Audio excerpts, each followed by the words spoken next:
पहले दोस्तों स्वागत है आप सभी का हमारे YouTube चैनल विधिकारी में। दोस्तों इस वीडियो में हम बात करेंगे धन शोधन निवारण अधिनियम अर्थात the prevention of money laundering act 2002 का अधिनियम है ये। इसको शॉर्ट में PMLA भी कहा जाता है। PMLA the prevention of money laundering act, यह 2002 का अधिनियम है और यह बन करके तैयार हुआ है 2003 में। तो ये बात आपको विशेष रूप से ध्यान रखना है कि 2003 में यह बन करके तैयार होता है 17 जनवरी को, और यह अधिनियम कब का है तो 2002 का है। तो 2002 का इसलिए कहा जाता है क्योंकि 2002 में ही यह जो है पेश किया गया था सबसे पहली बार संसद में। तो इस प्रकार से आप देख रहे हैं कि यह जो अधिनियम है आपके लिए कितना महत्वपूर्ण हो सकता है, खास करके उत्तर प्रदेश HGS के एग्जाम के लिए। तो इस वीडियो में हम इस पूरे अधिनियम को इस प्रकार से कवर करेंगे कि पूरी धाराओं पर भी आप जो है एक बार नजर मार लें। उसके साथ साथ जितने एमसीक्यूज इसमें आपसे बन करके आते हैं वो सारे एमसीक्यूज भी आप सॉल्व कर लें और इस अधिनियम के अंतर्गत एक बेहतरीन कॉन्फिडेंस आपको मिल जाए। तो यहाँ पर कुल 75 धाराएं हैं और हमारा प्रयास है कि इसके अंतर्गत लगभग 100 प्रश्नों के माध्यम से इसको पूरी तरीके से जो है डिस्कस किया जाए। आइए शुरू करते हैं वीडियो को और देखते हैं इसके प्रश्न किस प्रकार से हो सकते हैं। तो कोई भी अधिनियम जो बनाया जाता है उसकी एक उद्देशिका होती है। जैसा कि आपने भारतीय संविधान को भी देखा तो संविधान के अंतर्गत आपने देखा कि एक उद्देशिका उसकी दी गई है। इसलिए उद्देशिका दी गई रहती है क्योंकि यह हमारा पर्पज क्या है, तो विधानमंडल का आशय क्या है उसको बनाने का। तो इस अधिनियम का आशय क्या है तो धन शोधन अर्थात मनी लॉन्ड्रिंग के निवारण और उससे उत्पन्न या उसमें अंतर्वलित संपत्ति के अधिहरण या उससे संसक्त या आनुषंगिक विषयों का उपबंध करने के लिए यह अधिनियम बनाया गया है। तो आप देख रहे हैं मनी लॉन्ड्रिंग रोकने के लिए या धन शोधन अर्थात मनी लॉन्ड्रिंग से उत्पन्न या उसमें अंतर्वलित कोई संपत्ति है उसका अधिहरण अर्थात उसको कब्जे में लेने के लिए, जब्त करने के लिए या उससे संसक्त या संबंधित जो विषय हैं उनका उपबंध करने के लिए इस अधिनियम को बनाया गया है। इसके बैकग्राउंड में कौन सी बातें थी, तो इस अधिनियम को बनाने की आवश्यकता क्यों पड़ी, तो यहाँ पर देखेंगे एक इंटरनेशनल लेवल पर इस तरीके से एक संयुक्त राष्ट्र महासभा के द्वारा एक सत्र का आयोजन किया जाता है 1990 में। तो 23 फरवरी 1990 को एक सत्र का आयोजन किया जाता है और उसमें एक संकल्प पारित किया गया। संकल्प संख्या था S17/2। तो इससे उपाबद्ध राजनीतिक घोषणा और कार्यवाही संबंधी विश्वव्यापी कार्यवाही को यहाँ पर अंगीकार किया गया और 8 जून से 10 जून 1998 तक हुए संयुक्त राष्ट्र महासभा के विशेष सत्र के द्वारा अंगीकार की गई राजनीतिक घोषणा में सदस्य देशों से मांग की गई कि वे मनी लॉन्ड्रिंग से संबंधित विधि और कार्यक्रम को स्वीकार करें और घोषणा को कार्यान्वित करने के लिए इसी घोषणा को कार्यान्वित करने के लिए भारतीय संसद ने भी यह नियम बना करके तैयार किया है। तो आप इस तरीके से देख रहे हैं। एक तो पहली बात यह समझिए कि उद्देश्य क्या था। तो उद्देश्य देख रहे हैं कि मनी लॉन्ड्रिंग से उत्पन्न कोई संपत्ति है उसको जब्त करने के लिए या उससे संबंधित और कोई कार्य करने के लिए, यह तो उद्देश्य था। लेकिन उस बनाने की आवश्यकता क्यों पड़ी, तो बनाने की हमारी आवश्यकता पर्सनल तो आवश्यकता थी ही, इसके साथ साथ संयुक्त राष्ट्र महासभा का आप देख रहे हैं सत्र बुलाया जाता है 1990 में। उसके बाद 1998 में विशेष सत्र आयोजित किया जाता है। सदस्य देशों से मांग की जाती है कि आप लोग अपने अपने देश में इस अधिनियम को जो है विधायी रूप दें, कानून जो है, ताकि मनी लॉन्ड्रिंग से संबंधित जो मामले हैं उनको रोका जा सके। तो पहला प्रश्न है इसमें कि धन शोधन निवारण अधिनियम 2002 यह कब अधिनियमित हुआ। तो अधिनियमित से तात्पर्य है कि यह कब बन करके तैयार हुआ। तैयार होने से तात्पर्य है कि इस पर राष्ट्रपति ने अपनी स्वीकृति कब दी। तो जिस दिन राष्ट्रपति जो है किसी अधिनियम पर, जो अधिनियम दोनों सदनों से पारित हो चुका हो, उस पर राष्ट्रपति अपनी स्वीकृति दे देते हैं, उसी दिन वह अधिनियम जो है बन करके तैयार माना जाता है। तो इस अधिनियम को जो है स्वीकृति कब दिया है उन्होंने, तो 17 जनवरी 2003 को इस पर स्वीकृति दिया है और यह 2003 में बन करके तैयार हुआ 17 जनवरी को।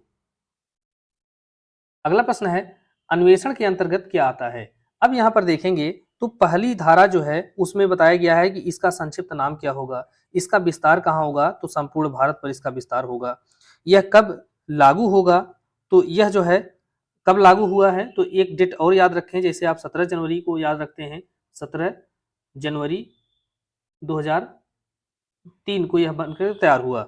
और लागू होने की बात अगर देखेंगे तो लागू हुआ है यह 1 जुलाई 2005 से। 1 जुलाई 2005 से यह अधिनियम जो है लागू होता है। तो पहले धारा के अंतर्गत आप क्या क्या देख रहे हैं, एक तो संक्षिप्त नाम, दूसरा विस्तार, तीसरा तारीख कब से यह लागू होगा। तो 1 जुलाई 2005 से यह अधिनियम लागू हुआ। अब आते हैं धारा 2 पर। तो धारा 2 के अंतर्गत अलग-अलग परिभाषाएं दी गई हैं। तो इसी के अंतर्गत एक परिभाषा जो है अन्वेषण या इन्वेस्टिगेशन की जो दी गई है, तो इन्वेस्टिगेशन से यहाँ पर पूछा जा रहा है क्या तात्पर्य है। तो साक्ष्य के संग्रहण के लिए निदेशक के द्वारा इस अधिनियम के अधीन की गई सभी कार्यवाहियां यह क्या कहलाती हैं, इन्वेस्टिगेशन कहलाती हैं। यह बात सही है। दूसरा है, इस अधिनियम के अधीन केंद्रीय सरकार के द्वारा प्राधिकृत किसी प्राधिकारी के द्वारा की गई सभी कार्यवाहियां, तो यह बात भी सही है, क्योंकि इन्वेस्टिगेशन की जो परिभाषा है यह दी गई है धारा 2 खंड 1 उपखंड NA के अंतर्गत। और इस परिभाषा को कब जोड़ा गया है, तो इसको 2005 में जोड़ा गया है। तो इस तरीके से आप पूरी बातों को समझें। तो इन्वेस्टिगेशन की सबसे पहले देखें परिभाषा कहाँ दी गई है, धारा 2 खंड 1 उपखंड NA के अंतर्गत इसकी परिभाषा दी गई है। परिभाषा के अंतर्गत बताया गया है कि अन्वेषण के अंतर्गत साक्ष्य संग्रह के लिए निदेशक के द्वारा या इस अधिनियम के अधीन केंद्रीय सरकार के द्वारा प्राधिकृत किसी अधिकारी के द्वारा जो कार्यवाही की जाती है वह क्या कहलाती है, इन्वेस्टिगेशन या अन्वेषण कहलाती है। अगला प्रश्न है, मध्यवर्ती को धन शोधन निवारण अधिनियम की किस धारा में परिभाषित किया गया है। तो मध्यवर्ती को कहां पर परिभाषित किया गया है, तो इसको देखेंगे। तो मध्यवर्ती को धारा 2 उपखंड 1 उपखंड N के अंतर्गत परिभाषित किया गया है। तो यहाँ पर परिभाषा जो है यह भी तो थी तो पहले से ही, लेकिन इसको 2013 में इसमें कुछ सुधार किया गया है, प्रतिस्थापित किया गया है। अगला प्रश्न है, इस अधिनियम के प्रयोजनों के लिए मालिक विदेशी मालिक अर्थात ओवरसीज प्रिंसिपल से कौन अभिप्रेत है। तो ओवरसीज प्रिंसिपल को कहां पर परिभाषित किया गया है, तो सबसे पहले आप इसको देखेंगे कि जो विदेशी मालिक है, हम किसे समझेंगे, कोई व्यक्ति विदेशी मालिक का है या कहलाता है। तो विदेशी मालिक के बारे में जो प्रावधान दिया गया है यह धारा 2 खंड 1 उपखंड RC के अंतर्गत एक स्पष्टीकरण दिया गया है। जो स्पष्टीकरण दिया गया है इसी में यह बताया गया है कि विदेशी मालिक कौन है। तो पहला देखेंगे, किसी व्यष्टि की दशा में भारत के बाहर निवास करने वाला ऐसा व्यष्टि जो भारत में संदाय का प्रत्यक्ष या अप्रत्यक्ष रूप से स्वामी है या उस पर नियंत्रण रखता है या उसका मैनेजमेंट करता है, यह क्या है, विदेशी स्वामी है। विदेशी स्वामी या विदेशी मालिक क्यों विदेशी मालिक है, क्योंकि वो भारत के बाहर निवास कर रहा है और भारत में कोई संपत्ति है उसका प्रत्यक्ष या अप्रत्यक्ष रूप से वह स्वामी का है या उस पर कंट्रोल रखता है या उसका मैनेजमेंट देखता है, तो वह क्या होगा, विदेशी मालिक कहलाएगा। दूसरा है कि हिंदू अविभक्त कुटुंब की दशा में भारत के बाहर रहने वाले ऐसे हिंदू अविभक्त कुटुंब का कर्ता जो भारत में संदाय प्रणाली प्रत्यक्ष या अप्रत्यक्ष रूप से उसका स्वामी है या नियंत्रण रखता है या मैनेजमेंट करता है, तो यह भी क्या कहलाएगा, विदेशी मालिक कहलाएगा। इसके बाद तीसरा देखते हैं, किसी कंपनी फर्म व्यक्तियों का संगम, इसकी दशा में भारत के बाहर निगमित या रजिस्ट्रीकृत ऐसी कंपनी फर्म या व्यक्तियों का संगम जो भारत में संदाय प्रणाली के क्रियाकलापों या कार्यों का प्रत्यक्ष या अप्रत्यक्ष रूप से स्वामी है, नियंत्रण रखता है या उसका मैनेजमेंट करता है, यह सभी क्या कहलाएंगे, विदेशी मालिक। यहाँ पर देखेंगे यह जो आपके ऑप्शन है यह काफी लंबे लंबे हैं, तो इसी प्रकार से ऑप्शन जो है आपसे HJS की परीक्षा में पूछा जाता है, क्योंकि HJS और PCS से इसमें बहुत बड़ा अंतर होता है। HJS की एग्जाम में आपसे सीधा यह पूछा जाता है प्रश्न कि आप कानून की कितनी समझ रखते हैं, जबकि PCSJ की परीक्षा में यह पूछा जाता है कि आपको कानून की जानकारी है या नहीं है, धाराओं की जानकारी है, प्रोविजन जो है उसमें कोई तिथि दी गई है, फैक्ट की चीजें पूछी जाती हैं। लेकिन HJS के एग्जाम में आपसे कॉन्सेप्ट पूछा जाता है। तो हमारा प्रयास यही है कि इस वीडियो के अंतर्गत आपको जितने कॉन्सेप्ट इसमें बनाए जा सकते हैं उन पर हम डिस्कस करें और महत्वपूर्ण जो प्रश्न है वह आपसे हम डिस्कस करें, न कि केवल फैक्ट। अगला प्रश्न है, व्यक्ति के अंतर्गत कौन आता है। तो व्यक्ति के अंतर्गत कौन आता है, तो व्यक्ति शब्द की परिभाषा सबसे पहले देखें तो धारा 2 खंड 1। अब यहाँ पर 2 खंड 1 जो है वही परिभाषा से संबंधित है। 2 खंड 1 के अंतर्गत अलग अलग उपखंड दिए गए हैं, उन्हीं परिभाषाएं दी गई हैं। तो 2 खंड 1 उपखंड S के अंतर्गत जो है वह पर्सन को परिभाषित किया गया है, व्यक्ति को परिभाषित किया गया है। और यहाँ पर बताया गया कि व्यक्ति शब्द से अंतर्गत एक बात और आपको स्पष्ट कर दें कि ये जो परिभाषाएं दी गई हैं इसका तात्पर्य यह है कि इस अधिनियम के अंतर्गत आगे जहां जहां ये सारे शब्द यूज किए जाएंगे वहां पर, जैसे व्यक्ति शब्द की परिभाषा यहाँ पर दे दी गई, तो व्यक्ति के अंतर्गत कौन कौन आता है, आगे अधिनियम में जहां जहां व्यक्ति शब्द का प्रयोग किया गया है वहां पर उस व्यक्ति से तात्पर्य हम यही व्यक्ति समझेंगे। तो व्यक्ति के अंतर्गत व्यष्टि आती है, व्यष्टि से तात्पर्य है कोई इंडिविजुअल व्यक्ति, कोई भी इंडिविजुअल उसको व्यष्टि कहेंगे। हिंदू अविभक्त कुटुंब, कोई कंपनी, फर्म, व्यक्तियों का संगम, ये क्या है? विधिक व्यक्ति है। उपरोक्त व्यक्तियों में से किसी के स्वामित्वाधीन या नियंत्रणाधीन कोई अभिकरण है, कार्यालय है या शाखा है। तो अभिकरण कोई कार्यालय है या शाखा है, किसकी? किसी विधिक व्यक्ति की शाखा। ये सभी क्या है? व्यक्ति शब्द के अंतर्गत आती हैं। परिभाषा कहाँ दी गई है इसको जरूर याद रखें, और किसके अंतर्गत कौन कौन आता है इसको भी याद रखेंगे। अगला प्रश्न है बहुमूल्य धातु या प्रेसियस मेटल। इसमें इसकी जो परिभाषा दी गई है उस परिभाषा में ये पूछा जा रहा है क्या शामिल नहीं है। तो इसकी परिभाषा सबसे पहले देखें तो धारा 21 SB के अंतर्गत जो है इसकी परिभाषा दी गई है, और SC के अंतर्गत जो है यह बहुमूल्य रत्न की परिभाषा दी गई है, अर्थात प्रेसियस स्टोन की परिभाषा दी गई है। यह दोनों ही परिभाषाओं को याद ध्यान रखेंगे, और ये दोनों ही परिभाषाएं जो है कब जोड़ी गई हैं? यह 2013 में जो संशोधन किया गया उसी संशोधन के तहत इसको जोड़ा गया है। तो बहुमूल्य धातु से क्या तात्पर्य है या इसके अंतर्गत कौन कौन सी बातें आती हैं? सोना और चांदी ये क्या है? धातु हैं। अब यहाँ पर आपको ध्यान ये रखना है कि कौन सी धातु है और कौन धातु नहीं है, क्योंकि यहीं पर कंफ्यूजन होगा। क्योंकि बहुमूल्य तो सभी हैं, सोना, चांदी, आपका हीरा, पन्ना, माणिक्य, मोती, ये सारी चीजें जो है बहुमूल्य हैं, लेकिन कौन सी इसमें धातु है और कौन सी रत्न है या स्टोन है, इसी बात को आपको पहचानना है। तो सोना और चांदी यह क्या है? बहुमूल्य धातु हैं, और ये परिभाषा जो दी गई है इसके अंतर्गत आते हैं। हीरा और पन्ना, तो हीरा जो है और पन्ना यह बहुमूल्य धातु नहीं है, बल्कि यह क्या है? बहुमूल्य पत्थर है, जो है मेट, ये स्टोन है, बहुमूल्य रत्न जिसे कहा जाता है। तो यह क्या है? बहुमूल्य धातु के अंतर्गत नहीं आते हैं। जबकि प्लेटिनम, पैलेडियम या रोडियम और कोई अन्य धातु जिसे केंद्र सरकार के द्वारा बहुमूल्य धातु के रूप में अधिसूचित किया जाए, ये सब क्या है? बहुमूल्य धातु के अंतर्गत आते हैं। जबकि हीरा और पन्ना क्या है? यह बहुमूल्य रत्न के अंतर्गत आता है। अगला प्रश्न है बहुमूल्य रत्न की परिभाषा में क्या शामिल नहीं है? तो देखें बहुमूल्य रत्न की परिभाषा में हीरा और पन्ना आता है, माणिक और नीलम भी आता है। अन्य कोई रत्न जिसे केंद्र सरकार बहुमूल्य रत्न के रूप में अधिसूचित करे, यह सब क्या है? बहुमूल्य रत्न है। लेकिन मोती शब्द का कहीं पर भी यहाँ पर उपयोग यूज नहीं किया गया है। इसका तात्पर्य यह है कि जो मोती है वह न तो बहुमूल्य रत्न के अंतर्गत आता है और न ही बहुमूल्य धातु के अंतर्गत आता है। हालांकि अगर केंद्र सरकार जो है मोती को इस प्रकार से बहुमूल्य रत्न के रूप में घोषित कर देती है तब तो आएगा, नहीं करती है तो वह नहीं आएगा। अगला प्रश्न है धन शोधन निवारण अधिनियम के अंतर्गत निम्न में से कौन सा कथन सही है? तो यहाँ पर कौन सा कथन सही है इसको देखेंगे तो न्याय निर्णायक प्राधिकारी से धारा 6 खंड 1 के अधीन नियुक्त न्याय निर्णायक प्राधिकारी अभिप्रेत है। तो यह बात बिल्कुल सही है, और न्याय निर्णायक प्राधिकारी की जो परिभाषा दी गई है यह परिभाषा धारा 2 खंड 1 उपखंड ए के अंतर्गत दी गई है। अर्थात पहली जो परिभाषा है वह जो है एजुकेटिंग अथॉरिटी की परिभाषा दी गई है, एजुकेटिंग अथॉरिटी, जिसे न्याय निर्णायक प्राधिकारी कहा जाता है। और इसमें यह बताया गया कि जो धारा 6 के अंतर्गत कोई नियुक्त प्राधिकारी है उसे ही हम न्याय निर्णायक प्राधिकारी कहेंगे। आगे हम पढ़ेंगे धारा 6 के अंतर्गत कौन कौन से अधिकारी होते हैं जिसको न्याय निर्णायक प्राधिकारी कहा जाता है, और उनकी नियुक्ति कैसे होगी, किसके द्वारा होगी, ये सारी बातें आगे पढ़ेंगे। उसके बाद आता है अपील अधिकरण। तो अपील अधिकरण के बारे में यहाँ बताया गया कि धारा 25 में निर्दिष्ट कोई अपील अभिकरण अभिप्रेत है। तो जो अपील अभिकरण धारा 25 के तहत गठित किया जाता है वही जो है यहाँ पर परिभाषा के रूप में बता दिया गया है। अध्यक्ष से अपील अधिकरण का अध्यक्ष अभिप्रेत है। तो यह बात भी बिल्कुल सही है, और इसकी भी जो परिभाषा है यह धारा H के अंतर्गत दी गई है। तो यहाँ पर यह सभी बातें सही हैं।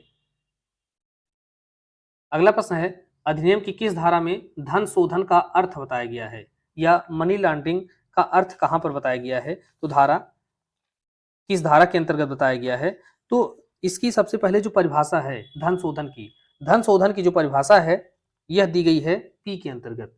जो उपखंड पी है धारा 21 का, उसी में मनी लॉन्ड्रिंग की परिभाषा दी गई है। और मनी लॉन्ड्रिंग की इस परिभाषा के अंतर्गत बताया गया कि मनी लॉन्ड्रिंग का वही अर्थ होगा जो कि धारा 3 के अंतर्गत बताया गया है। तो इसका आपको दो बातें ध्यान रखना है, यह पूछा जा रहा है कि अर्थ कहाँ बताया गया है धारा 3 में, और परिभाषा कहाँ अगर बताई गई ये पूछा जाता है तो परिभाषा धारा 21 पी के अंतर्गत दी गई है।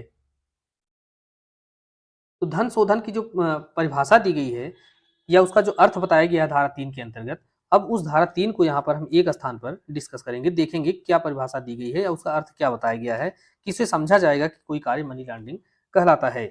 तो धन शोधन का अपराध, इसको धारा 3 के अंतर्गत इस तरीके से जो है डिस्कस किया गया है कि जो कोई अपराध के आगमों से संबंधित किसी ऐसी किसी प्रक्रिया या कार्यकलाप में प्रत्यक्ष या अप्रत्यक्ष रूप से लिप्त होने का प्रयास करेगा या उसमें सहायता करेगा या जानबूझकर उसका पक्षकार बनेगा या उसमें शामिल रहेगा, और सबसे महत्वपूर्ण बात यह है कि निष्कलंक संपत्ति के रूप में उसको प्रस्तुत करेगा। अपराध के आगम अर्थात अपराध से अर्जित कोई संपत्ति है, उस संपत्ति को वह डायरेक्ट या इनडायरेक्ट प्राप्त करता है या प्राप्त करने में सहायता करता है, या जो व्यक्ति प्राप्त कर रहे हैं उसमें यह जाकर के पक्षकार बन गया। और एक बात ये हो गई, दूसरी बात ये हो गई कि इस प्रकार से अपराध से प्राप्त कोई संपत्ति है और उस संपत्ति को वह वैध संपत्ति के रूप में प्रस्तुत करता है, तो वह धन शोधन के अपराध का दोषी होगा। यह परिभाषा इसके अंतर्गत दी गई, परिभाषा नहीं, यह जो है बताया गया है कि धन शोधन का अपराध किसे कहेंगे धारा 3 के अंतर्गत। आगे बताया गया अपराध के आगम से संबंधित प्रक्रिया या क्रियाकलाप एक सतत क्रियाकलाप है। यह जो है आपसे कथन कारण के रूप में या प्रॉब्लम के रूप में पूछा जा सकता है। यह क्या है? सतत प्रक्रिया है। जब तक आप इसको इकट्ठा करते रहेंगे, अपराध से संबंधित अपराध के द्वारा अर्जित संपत्ति को उसमें लिप्त रहेंगे, तब तक वह अपराध, जिस प्रकार से आप भारतीय न्याय संहिता के अंतर्गत पढ़ते हैं, अपहरण क्या है? एक सतत अपराध है, वह कंटिन्यू ऑफेंस है, वह होता रहता है जब तक आप उसमें शामिल रहते हैं। और इसी में बताया गया कि यह सतत अपराध है, सतत क्रियाकलाप है, और यह तब तक चालू रहता है जब तक कोई व्यक्ति उसको आगम को छिपाने में, उसको कब्जे में रखने में, अर्जित करने में, उपयोग करने में, या उसको एक वैध संपत्ति के रूप में पेश करने में जो है लिप्त रहता है, तब तक यह अपराध चालू रहता है। तो यह बात सबसे महत्वपूर्ण है जिसको आप याद रखेंगे। अगला प्रश्न है, अधिनियम की किस धारा में अपराध के आगम को परिभाषित किया गया है? तो अगर जो अपराध का आगम है उसको जो है यहाँ पर किस धारा में परिभाषित किया गया है, तो इसको देखेंगे। यह जो है धारा 21U के अंतर्गत, 21U, या इसे हिंदी में प कहते हैं। तो प और यू देखेंगे एक जैसा दिखाई दे रहा है, तो आप इस यहाँ से भी अगर याद नहीं है तो तुक्का लगा सकते हैं। तो यहाँ पर जो है अपराध के आगम को परिभाषित किया गया है। अगला प्रश्न है, असत्य कथन चुनिए। तो इसमें से कौन सा कथन सही नहीं है, इसको आपको देखना है। तो इसमें जो परिभाषाएं हैं उसी परिभाषाओं के बारे में प्रश्न बनाया गया है। पहला है कि अनुसूचित अपराध। तो अनुसूचित अपराध जो है हम किसे समझेंगे, तो इसकी परिभाषा जो है सबसे पहले देखेंगे यह कहाँ दी गई है। तो 21Y के अंतर्गत इसकी परिभाषा दी गई है, और इसमें बताया गया कि इस अधिनियम में एक अनुसूची दी गई है और उस अनुसूची में 3 भाग हैं, क, ख और ग। तो उस तीनों अनुसूची में जो अपराध निर्दिष्ट किए गए हैं वह अपराध क्या हैं? अनुसूचित अपराध कहलाएंगे। यह बात बिल्कुल सही है। इसके बाद देखेंगे विशेष न्यायालय। तो विशेष न्यायालय किसे कहेंगे या इसकी परिभाषा जो दी गई है उसके अनुसार कौन सा कथन सही है। तो विशेष न्यायालय से तात्पर्य है इस रूप में अभिघृत किया गया मुख्य न्यायिक मजिस्ट्रेट का न्यायालय। यह परिभाषा जो है यह सही नहीं है, बल्कि क्या है, यह गलत है, क्योंकि विशेष न्यायालय के अंतर्गत मुख्य न्यायिक मजिस्ट्रेट का न्यायालय नहीं आता है, बल्कि विशेष न्यायालय के अंतर्गत जो सेशन कोर्ट होता है वह आता है।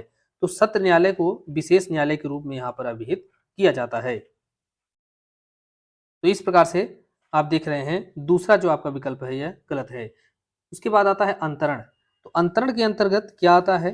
तो विक्रय, क्रय, बंधक, गिरवी, दान, उधार, अधिकार, हक, कब्जा, इसके द्वारा अगर कोई अंतरण किया जाता है तो ये सभी क्या कहते हैं? अंतरण कहलाते हैं। अंतरण की जो परिभाषा है यह कहाँ दी गई है? तो ZA के अंतर्गत दी गई है। विशेष न्यायालय की परिभाषा Z के अंतर्गत दी गई है। यहाँ पर बताया गया कि जो सेशन कोर्ट है, धारा 13 के अंतर्गत बताया गया कि विशेष न्यायालय कौन होगा। तो 13 के अंतर्गत यह स्पष्ट किया गया कि विशेष न्यायालय वो होगा जो कि एक सेशन कोर्ट होगा। तो इस रूप में आपका दूसरा कथन गलत है। अगला है मूल्य। तो मूल्य की परिभाषा ZB के अंतर्गत दी गई है। तो मूल्य से संपत्ति अर्जन की तारीख को या ऐसी तारीख अवधारित अगर नहीं की जा सकती है, तो जिस तारीख को ऐसी संपत्ति का कब्जा किया गया है उस तारीख को उसका बाजार मूल्य जो है वह मूल्य कहलाएगा। तो इस तरीके से आप देख रहे हैं कि एक ही प्रश्न में कई परिभाषाओं को यहाँ पर शामिल कर लिया गया और उन्हीं परिभाषाओं को कथन कारण के रूप में आपसे प्रश्न बना करके पूछा जा रहा है।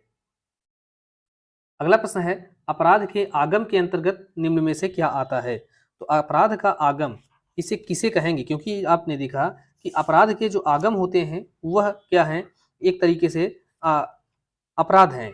अगर कोई व्यक्ति अपराध का आगम रखता है, अपने कब्जे में रखता है, तो वह धन शोधन का, मनी लॉन्ड्रिंग के अपराध को करता है और फिर उसके ऊपर इस अधिनियम के तहत तमाम कार्यवाहियां हैं वह की जाती हैं। प्रश्न आपका है कि अपराध के आगम से क्या तात्पर्य है या इसके अंतर्गत क्या आता है? तो अपराध के आगम से संबंधित क्रियाकलाप में लिप्त होना, जिसके अंतर्गत संपत्ति को छिपाना, कब्जा रखना, उपयोग करना, यह सब आता है। यह बात सही है।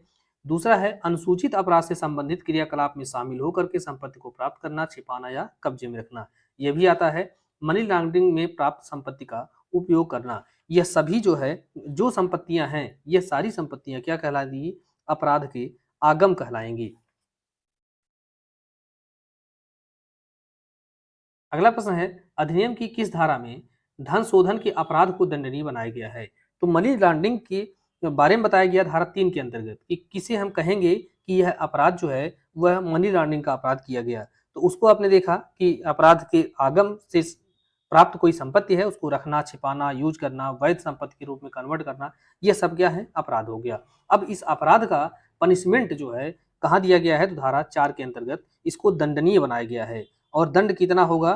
तो 3 वर्ष से लेकर के 7 वर्ष तक का कारावास, इसी के साथ साथ जुर्माना, यह जो है यहाँ पर दंड की व्यवस्था की गई है।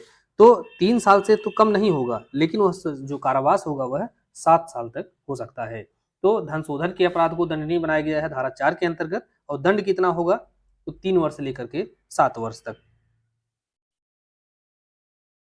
धारा 4 के अंतर्गत यही बातें बताई गई हैं। अगला प्रश्न है, अधिनियम की धारा 4 के अधीन जहां धन शोधन में अंतर्वलित अपराध के आगम अनुसूची के भाग क के पैरा 2 के अधीन निर्दिष्ट किसी अपराध से संबंधित हैं, वहां अपराधी को किस दंड से दंडित किया जाएगा? तो अगर, चूंकि जैसा कि आपने देखा कि इस अधिनियम में एक अनुसूची दी गई है और उस अनुसूची में जो है 3 भाग दिए गए हैं, भाग क, ख और ग। तो यहाँ पर यह प्रश्न आपसे पूछा जा रहा है कि अगर भाग क का जो दूसरा पैरा है, तो पैरा 2 के अंतर्गत स्वापक औषधि और मनः प्रभावी पदार्थ अधिनियम 1985 के अधीन अपराध की बात की गई है। तो यहाँ पर बताया गया कि अगर इस अधिनियम के अधीन कोई अपराध किया जाता है और उस अपराध से कोई संपत्ति संबंधित है, मनी लॉन्ड्रिंग का मामला वहां बनता है, तो फिर अपराधी को वह जो सामान्य दंड है 3 साल से 7 साल, उसको बढ़ा दिया जाएगा और 3 साल से लेकर के उसको 10 साल तक का कारावास और जुर्माने की सजा दी जाएगी। तो अधिकतम सजा को वहां पर बढ़ा करके 10 साल कर दिया जाता है। तो 3 वर्ष से अन्यून परंतु 10 वर्ष तक का कारावास और जुर्माने की सजा उसको दी जाएगी। तो यह प्रावधान भी आपको धारा 4 के अंतर्गत एक परंतुक दिया गया है, इसी परंतुक में दिया गया है। अगला प्रश्न है, अधिनियम की धारा 5 का संबंध किससे है?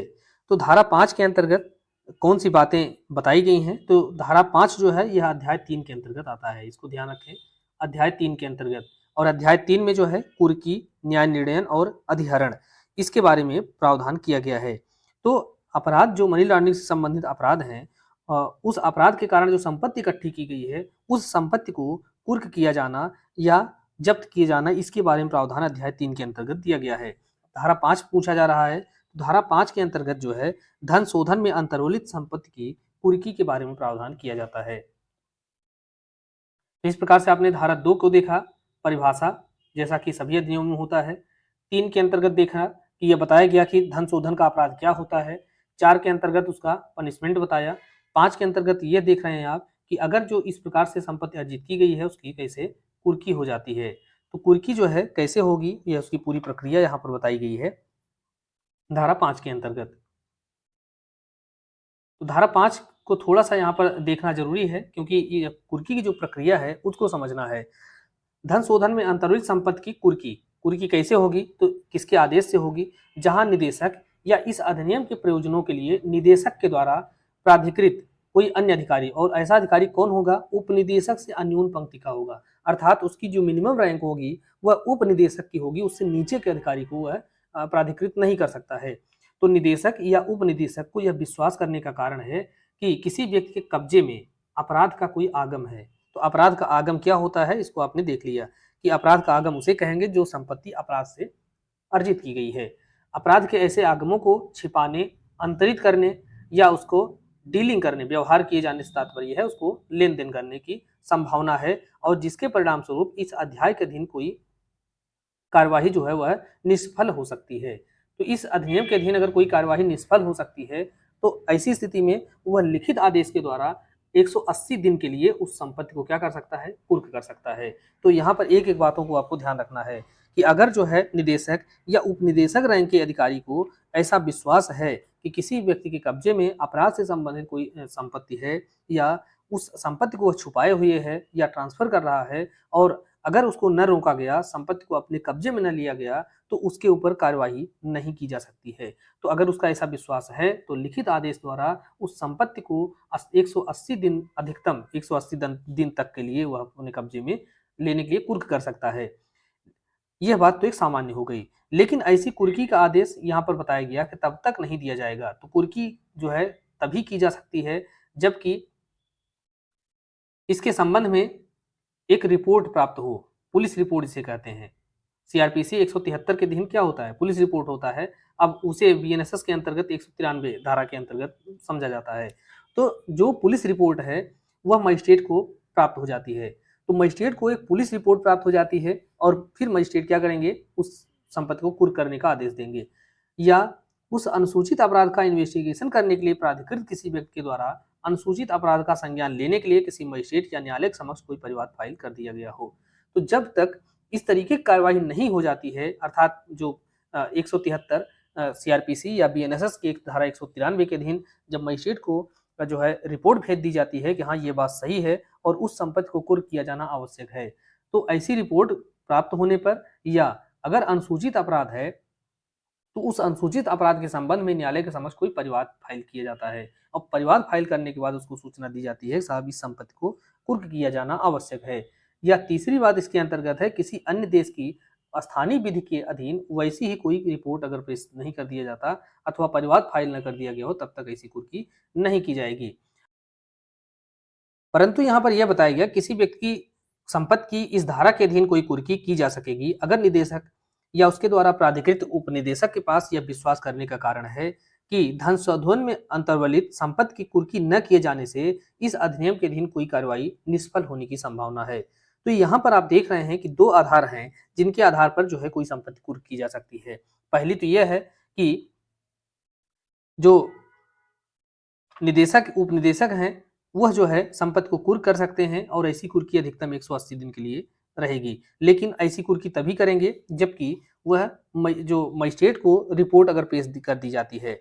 अगर मजिस्ट्रेट को रिपोर्ट पेश कर दी गई, या आगे जो है इसी में बताया गया कि अन्वेषण करने के लिए प्राधिकृत व्यक्ति वह मजिस्ट्रेट को परिवाद करता है कि साहब इसकी कुर्की किया जाना आवश्यक है, तो ऐसी स्थिति में उसकी कुर्की कर ली जाएगी। आगे परंतु यह बताया गया कि लेकिन अगर निदेशक या उपनिदेशक का यह भी समाधान हो जाता है कि अगर कुर्की न की गई तो इस अधिनियम के अधीन जो कार्रवाई की जा रही है उस कार्रवाई का पर्पज ही विफल हो जाएगा, तो भी वहां पर कुर्की की जा सकती है।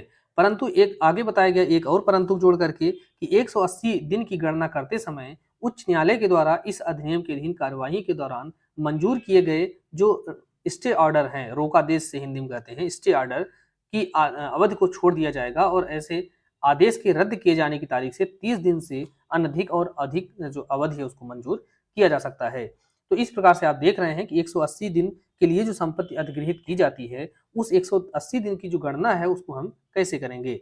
आगे बताया गया कि निदेशक या कोई अन्य अधिकारी जो उपनिदेशक की पंक्ति से नीचे का न हो, कुर्की के ठीक बाद अपने कब्जे की जो संपत्ति है, जिस संपत्ति को कुर्की की गई और अपने कब्जे में उसको रखा गया, तो उसकी एक रिपोर्ट सील बंद लिफाफे में न्याय निर्णायक प्राधिकरण को उसको भेज देगा, और ऐसी जो कुर्की है वह विनिर्दिष्ट अवधि की समाप्ति के बाद प्रभावहीन हो जाएगी। अर्थात 180 दिन बीतने के बाद वह जो कुर्की का प्रभाव है वो अपने आप समाप्त हो जाएगा।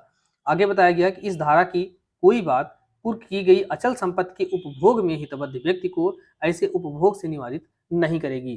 तो जो कोई व्यक्ति उस संपत्ति में जो है हितबद्ध है, जिस संपत्ति को कुर्क किया गया है, तो वह उसका उपभोग करता रहेगा। बस वह संपत्ति जो है वह कुर्क कर ली जाएगी और वह न्यायालय के कब्जे में आ जाएगी।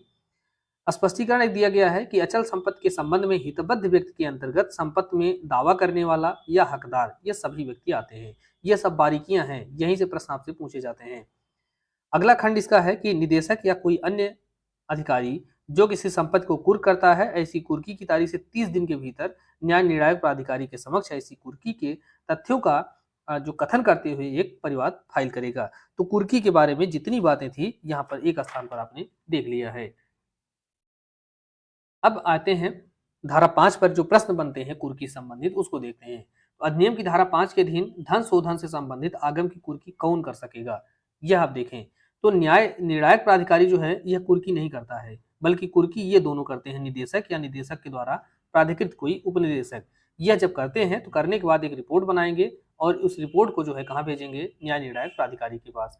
और फिर अगर आगे और समय तक कुर्की जारी रखने की आवश्यकता है तो इससे यहाँ पर रिक्वेस्ट करेंगे। तो उपरोक्त 2 या 3 में से कोई भी जो है संपत्ति की कुर्की कर सकता है।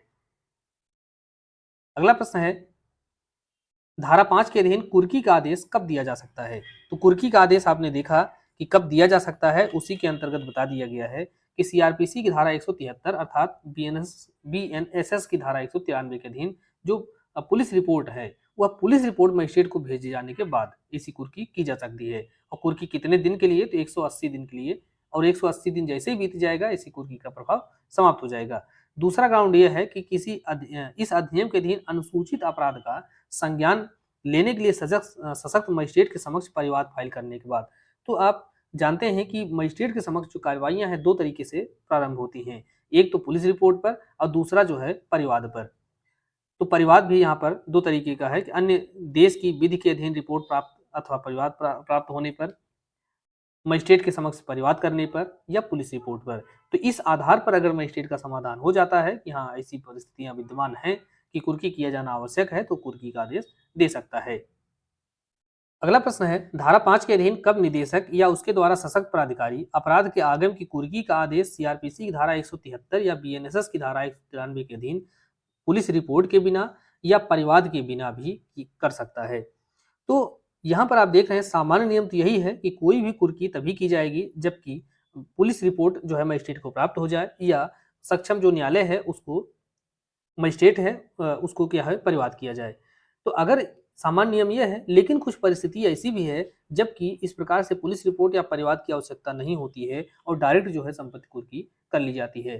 तो तब होती है जबकि ऐसा समाधान हो जाता है कि कुर्की जो है तुरंत अगर न किया गया तो अधिनियम के अधीन किसी कार्रवाई के निष्फल हो जाने की संभावना है और जो कुर्की है इसलिए तुरंत किया जाना आवश्यक है। तो यहाँ पर आप देख रहे हैं कि दूसरा जो विकल्प है ये ज़्यादा बेहतर होगा। हालांकि अब इसमें जो है पहला विकल्प भी सही है, तुरंत कुर्की किया जाना आवश्यक है। अगर तुरंत कुर्की नहीं की गई तो फिर उसका जो प्रोविजन है वह निष्फल हो जाएगा।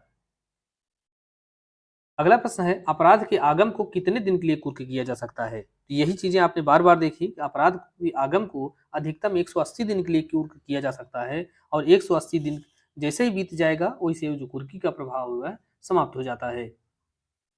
अगला प्रश्न है इस अधिनियम की धारा 5 खंड 1 के अधीन निदेशक या उसके द्वारा प्राधिकृत अधिकारी कुर्की की रिपोर्ट सीलबंद लिफाफे में किसको भेजेगा। तो जब इस प्रकार से कोई कुर्की की जाती है तो उस कुर्की का जो रिपोर्ट है वह सीलबंद लिफाफे में जो न्याय निर्णायक प्राधिकारी है उसको भेजा जाता है। तो किसके द्वारा भेजा जाता है अगर ये कभी पूछा जाए तो निदेशक या इसके द्वारा जो सशक्त उपनिदेशक होता है उसके द्वारा जो है यह न्याय निर्णायक प्राधिकारी को भेजा जाता है। धारा 5 के दूसरे खंड के तहत ऐसी रिपोर्ट भेजी जाती है सीलबंद लिफाफे में। अगला प्रश्न है कुर्की करने वाला अधिकारी कुर्की की तारीख से कितने दिन के भीतर न्याय निर्णायक प्राधिकारी के समक्ष परिवाद दाखिल कर सकेगा। तो 30 दिन के भीतर जो है वह न्याय निर्णायक प्राधिकारी के समक्ष परिवाद दाखिल कर सकेगा।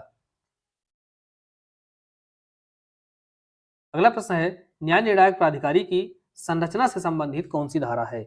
अब न्याय निर्णायक प्राधिकारी तो आपने देखा कि न्याय निर्णायक प्राधिकारी के पास इस तरीके से भेजा जाएगा जो कुर्की की रिपोर्ट है और परिवाद है, ये सारी बातें। लेकिन न्याय निर्णायक प्राधिकारी कौन होगा, नियुक्ति कैसे होगी, प्रोविजन कहाँ है। तो धारा 6 के अंतर्गत इन सारी बातों को बता दिया गया है कि न्याय निर्णायक प्राधिकारी कौन होगा, इनकी संरचना क्या होगी, इस प्राधिकरण में कितने लोग होंगे, इनकी पावर क्या होगी, ये सारी बातें धारा 6 के अंतर्गत बताई गई हैं। अगला प्रश्न है, न्याय निर्णायक प्राधिकरण में कितने सदस्य होते हैं। तो न्याय निर्णायक प्राधिकरण की बात की गई है, तो प्राधिकरण की संरचना के बारे में आपने धारा 6 के अंतर्गत प्रावधान देखा, और इसमें यह बताया गया कि इसमें जो है एक अध्यक्ष होगा और 2 सदस्य होंगे। तो एक अध्यक्ष और 2 सदस्य इसमें होते हैं। अब इनकी योग्यताएं क्या होती हैं, कौन कौन से क्षेत्र से आते हैं, इसको देखें कि सदस्य जो है ऐसा व्यक्ति होगा जिसे विधि, प्रशासन, वित्त या लेखा कर्म के क्षेत्र में विशेष एक्सपीरियंस हो। तो यही व्यक्ति जो है वहां पर सदस्य बनाए जा सकते हैं, और वही सदस्य जो है बाद में किसी में से एक को अध्यक्ष बना दिया जाता है।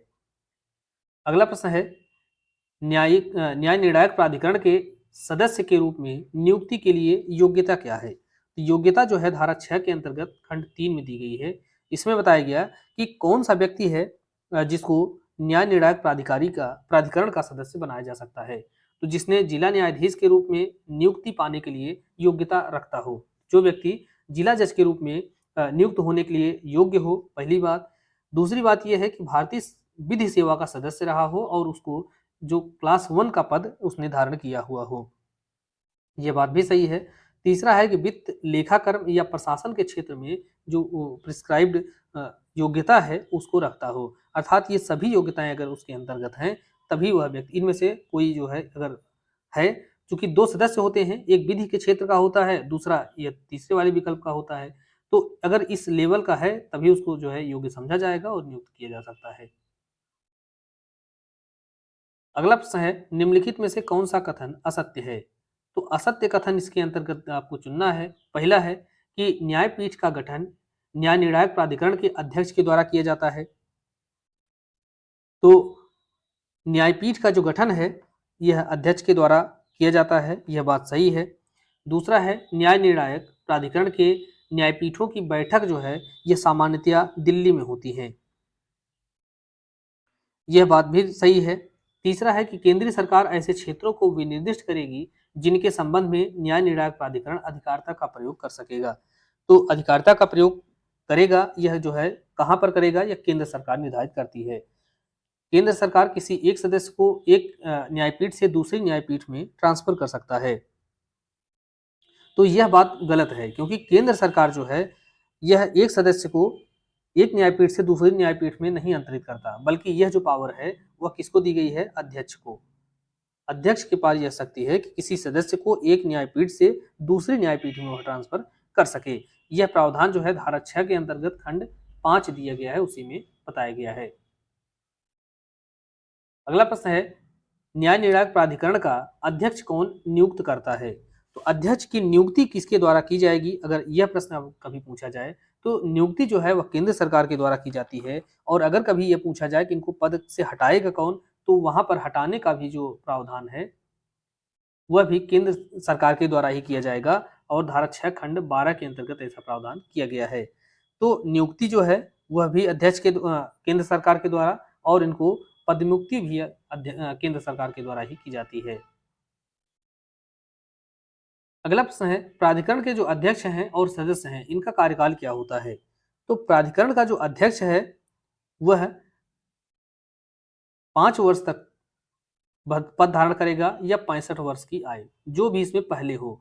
अगर उसका मान लीजिए 3 वर्ष कार्यकाल उसने पूरा किया और इसी 3 वर्ष के बाद वह 65 वर्ष की आयु प्राप्त कर लेता है, तो ऐसी स्थिति में उसको 3 वर्ष बाद ही उसको हटा दिया जाएगा, रिटायर कर दिया जाएगा। लेकिन मान लीजिए अगर वह 5 साल पूरा कर लिया लेकिन अभी वह 60 साल का ही है, तो भी उसको रिटायर कर दिया जाए, क्योंकि अधिकतम वह 60 साल 65 साल की उम्र तक या 5 साल तक का कार्यकाल, इसमें से जो भी पहले हो जाएगा उसी समय उसको हटा दिया जाएगा।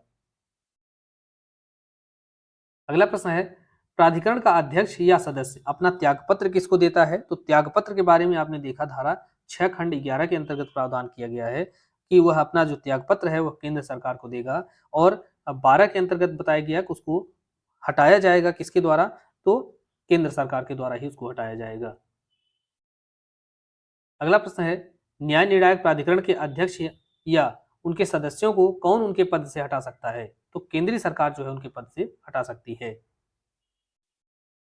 अगला प्रश्न है, सही कथन चुनिए। न्याय निर्णायक प्राधिकरण सिविल प्रक्रिया संहिता से आबद्ध नहीं होगा। यह बात बिल्कुल सही है। एक बात यहाँ पर और आपको रिलेट कर लीजिए कि न्याय निर्णायक प्राधिकरण जो है वह सीपीसी की जो प्रक्रिया है उससे बाध्य नहीं होगा। इसी के साथ साथ आपको धारा 35 को भी देख लेना चाहिए। 35 में यह बताया गया है अपील अधिकरण, जो धारा 35 में अपील अधिकरण के बारे में बताया गया और उसमें भी यही बताया गया है कि अपील अधिकरण जो है वह सीपीसी की जो प्रक्रिया बताई गई है उसके नियमों से वह बाध्य नहीं होगा। तो जो अपील अधिकरण है यह न्याय निर्णायक अधिकरण की जो आदेश होते हैं इनसे अपील कहाँ होती है, तो अपील अधिकरण के समक्ष, और ये दोनों ही सीपीसी के जो प्रोविजन है उससे आबद्ध नहीं होते हैं। यह बात बिल्कुल सही है। दूसरा है, यह नैसर्गिक न्याय के सिद्धांतों से मार्गदर्शित होगा। यह बात भी सही है कि यह नैसर्गिक न्याय का जो सिद्धांत है उसको फॉलो करने के लिए बाध्य है, उसका उल्लंघन नहीं कर सकते। तीसरा है, न्याय निर्णायक प्राधिकरण को अपनी स्वयं की प्रक्रिया विनियमित करने की पावर होगी। तो यह अपनी स्वयं की प्रक्रिया निर्मित कर सकते हैं, विनियमित कर सकते हैं। यहाँ पर यह सभी बातें सही हैं और इसके बारे में जो प्रावधान है यह कहाँ दिया गया है, धारा 6 के अंतर्गत खंड 15 में यह सारी बातें स्पष्ट की गई हैं। अगला प्रश्न है, इसमें से कौन सही सुमेलित नहीं है। तो सुमेलित नहीं है पूछा जा रहा है, तो पहला देखेंगे धारा 4। धारा 4 के अंतर्गत जो प्रोविजन है वह दिया गया है धन शोधन या मनी लॉन्ड्रिंग के लिए दंड कितना होगा, यह बताया गया है। जबकि धन शोधन में अंतर्विल संपत्ति की कुर्की के बारे में जो प्रोविजन है यह दिया गया है धारा 5 के अंतर्गत। धारा 6 को देखेंगे, न्याय निर्णायक प्राधिकारी की संरचना और उसकी शक्तियों के बारे में बताया गया है। उसके बाद धारा 7 आता है, तो न्याय निर्णायक प्राधिकारी के जो कर्मचारी वगैरह होंगे उनको कैसे नियुक्त किया जाएगा, किसके द्वारा नियुक्त किया जाएगा, यह बताया गया। और अ, फिर धारा 8 की बात करेंगे, तो धारा 8 के अंतर्गत न्याय निर्णयन के बारे में प्रावधान किया गया है। तो यहाँ पर पहला भी और चौथा ये दोनों ही सुमेलित नहीं है। और धारा 9 के अंतर्गत अगर आप बात करें, तो 9 में जो है प्रावधान दिया गया है संपत्ति केंद्र सरकार में निहित होगी। तो इस प्रकार से यहाँ पर दो जो है मिसप्रिंट हो गया है, दो विकल्प है, यह दोनों ही सुमेलित नहीं है, पहला और चौथा। अगला प्रश्न है, अधिनियम की धारा 8 किससे संबंधित है। तो धारा 8 जो है यह संबंधित है न्याय निर्णयन से। तो न्याय निर्णयन जो है वह कैसे होगा, किस तरीके से होगा, ये सारी बातें यहाँ पर बताई गई हैं। अगला प्रश्न है, अधिनियम की धारा 8 के अधीन न्याय निर्णायक प्राधिकारी कब आरोपी व्यक्ति को आगम का स्रोत बताने के लिए कारण बताओ नोटिस जारी करेगा। तो धारा 8 में यह बताया गया कि जब इस प्रकार से किसी निष्कर्ष पर पहुंचने के लिए कि मामला मनी लॉन्ड्रिंग का है या नहीं है, तो जो न्याय निर्णायक प्राधिकारी है वह आरोपी व्यक्ति को यह कहेगा कि आप हमको यह बताइए कि आपके पास जो संपत्ति है वह संपत्ति हम क्यों माने कि अपराध से संबंधित नहीं है। आप उसके बारे में कारण बताइए, हमको वह सोर्स बताइए जहां से वैलिड रूप से आपने संपत्ति को अर्जित किया है। तो यह पूछा गया है कि कारण बताओ नोटिस जारी करता है, तो यह किस धारा के तहत करता है, यह कब करता है। तो धारा 5 खंड 5 के अधीन जब उसको परिवाद किया जाए। धारा 5 के खंड 5 के अधीन आप देख रहे हैं कि जब कुर्की कर ली जाती है तो 30 दिन के भीतर वहां पर एक परिवाद फाइल किया जाता है। तो ऐसा परिवाद प्राप्त होने पर जो न्याय निर्णायक प्राधिकारी है वह संबंधित जो आरोपी व्यक्ति है उसको कहेगा कि आप कारण दर्शित कीजिए कि आपका जो संपत्ति है वह अपराध का आगम नहीं है बल्कि सही संपत्ति है। दूसरा है धारा 17 खंड 4 के अधीन आवेदन प्राप्त होने पर। तो 17 खंड 4 के अंतर्गत जब तलाशी ली जाती है और तलाशी में यह पाया जाता है कि संपत्ति जो है वह अभी जब्त किया जाना चाहिए क्योंकि वह अपराध से संबंधित है। तो अब जब ऐसी संपत्ति से जब्त कर ली गई है तब भी उसको कारण बताओ नोटिस जारी किया जाएगा कि आप ये बताइए कि आपकी संपत्ति क्यों सही है, हम इसको सही क्यों माने। उसके बाद जब व्यक्तियों की तलाशी होती है तो धारा 18 खंड 10 के अंतर्गत जब व्यक्तियों की तलाशी होती है और तलाशी होने के बाद संपत्ति को जब्त किया जाता है तो यहाँ पर भी जो है उससे कारण बताओ नोटिस जारी किया जाएगा। अर्थात इन सभी मामलों में उससे पूछा जाएगा कि आप ये बताइए कि आपने की जो संपत्ति है वैलिड है, तो इसका स्रोत क्या है, हम क्यों इसको वैलिड माने, आप उसको कारण बताइए उसका। तो वही बातें हैं धारा 5 खंड 5 के अंतर्गत निदेशक का या कोई अन्य व्यक्ति अन्य अधिकारी जो किसी संपत्ति को अनंतिम रूप से कुर्क करता है, ऐसी कुर्की से 30 दिन के भीतर न्याय निर्णायक प्राधिकारी के समक्ष परिवाद फाइल करता है। तो जब परिवाद फाइल किया जाता है तो फिर वह आरोपी व्यक्ति से न्याय निर्णायक प्राधिकारी ये पूछेगा कि आप कारण बताइए कि आपकी संपत्ति वैलिड क्यों है, कैसे है। उसी तरीके से धारा 17 खंड 4 के अंतर्गत आपने देखा, 18 खंड 10 के अंतर्गत देखा। उपरोक्त आवेदन अगर प्राप्त हुए, अब आगे इसकी प्रक्रिया समझे। उपरोक्त आवेदनों की प्राप्ति पर यदि न्याय निर्णायक प्राधिकारी के पास यह विश्वास करने का कारण है कि व्यक्ति जो है धारा 3 के अधीन मनी लॉन्ड्रिंग का अपराध किया है और उसके कब्जे में अपराध के आगम हैं, तो वह ऐसे व्यक्ति पर 30 दिन की एक सूचना की तामील कराएगा और तामील करा करके कि वह अपनी आय, उपार्जन या आस्तियों के उन स्रोतों को दर्शित करे जिसके द्वारा उसने जो संपत्ति उसकी कुर्क की गई है या धारा 17 या 18 के अधीन वह अवरुद्ध या जब्त की गई है। तो यहाँ पर आप देख रहे हैं कि अगर इस प्रकार से आवेदन किया गया न्यायालय को, न्यायालय से तात्पर्य यहाँ पर न्याय निर्णायक प्राधिकरण से है, तो अगर उसको आवेदन किया गया कि साहब ये व्यक्ति है, इसके पास इस तरीके की संपत्ति जो है हमने जब्त किया है या कुर्क किया है, तो और ऐसी जो संपत्ति है वह मनी लॉन्ड्रिंग से संबंधित है, तो ऐसी स्थिति में 30 दिन के भीतर न्याय निर्णायक प्राधिकारी क्या करेगा, एक उसके ऊपर सूचना की तामील करेगा और 30 दिन के भीतर तामील करके उससे कहेगा कि आप ये बताइए, आप यह कारण दर्शित कीजिए कि आपकी जो संपत्तियां हैं इनका आने का स्रोत क्या है, आपने इसको कहाँ से कमाया है, जो भी संपत्ति कुर्क की गई है या जब्त की गई है।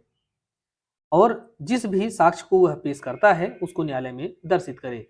तो जिस साक्ष्य का वह सहारा लेता है और सुसंगत है तो उसको जो है दर्शित करे कि क्यों न उस संपत्ति को मनी लॉन्ड्रिंग जो है घोषित किया जाए और सरकार जो है उसको जब्त कर ले।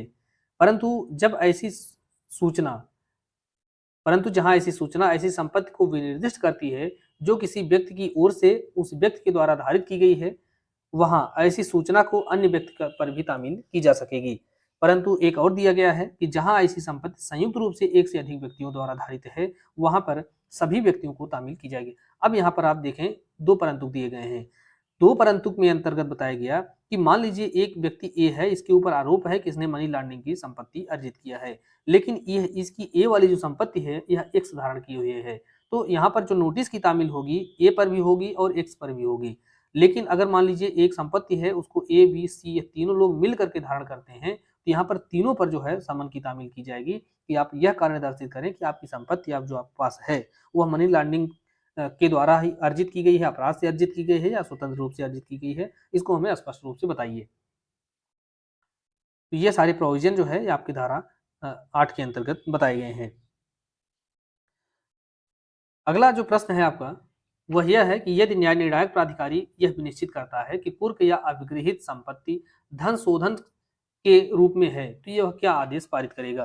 तो यहाँ पर आपने देखा कि न्याय निर्णायक प्राधिकारी जो है अब जब सूचना भेजता है कि आप हमको बताइए कि आपकी संपत्ति जो है वह सही है या नहीं है, तो इस प्रकार से जब सूचना मांग लिया और सूचना इन्होंने जो दिया उससे वह संतुष्ट नहीं है और वह यह विनिश्चित करता है कि जो संपत्ति कुर्क की गई है या जब्त की गई है वह धन शोधन से संबंधित है, अपराध से अर्जित की गई संपत्ति है, तो वहां पर वह क्या आदेश पारित कर सकता है। तो वहां पर वह आदेश पारित कर सकेगा कि ऐसी जो संपत्ति है अनंतिम रूप से उसकी जो कुर्की की गई है उसको पुष्ट कर देगा या जो जब्त की गई है उसकी पुष्टि कर देगा। तो कुर्की या जब्ती की वह पुष्टि कर सकता है। यह दोनों ही बातें उसके ऊपर पावर उसके पास है, जबकि वह यह विनिश्चित करता है कि संपत्ति अपराध से संबंधित है। लेकिन अगर वह पाता है कि संपत्ति जो है वह धन शोधन से संबंधित नहीं है, अपराध से संबंधित नहीं है, तो वह क्या करेगा, उसको वापस करने का आदेश दे देगा है। अगला प्रश्न है, अधिनियम की किन धाराओं के अधीन विशेष न्यायालय अधिहरण का आदेश दे सकता है। तो अधिहरण से तात्पर्य यहाँ पर क्या है, तो अधिहरण से तात्पर्य यह है कि संपत्ति को जब्त करना केंद्र सरकार के पक्ष में।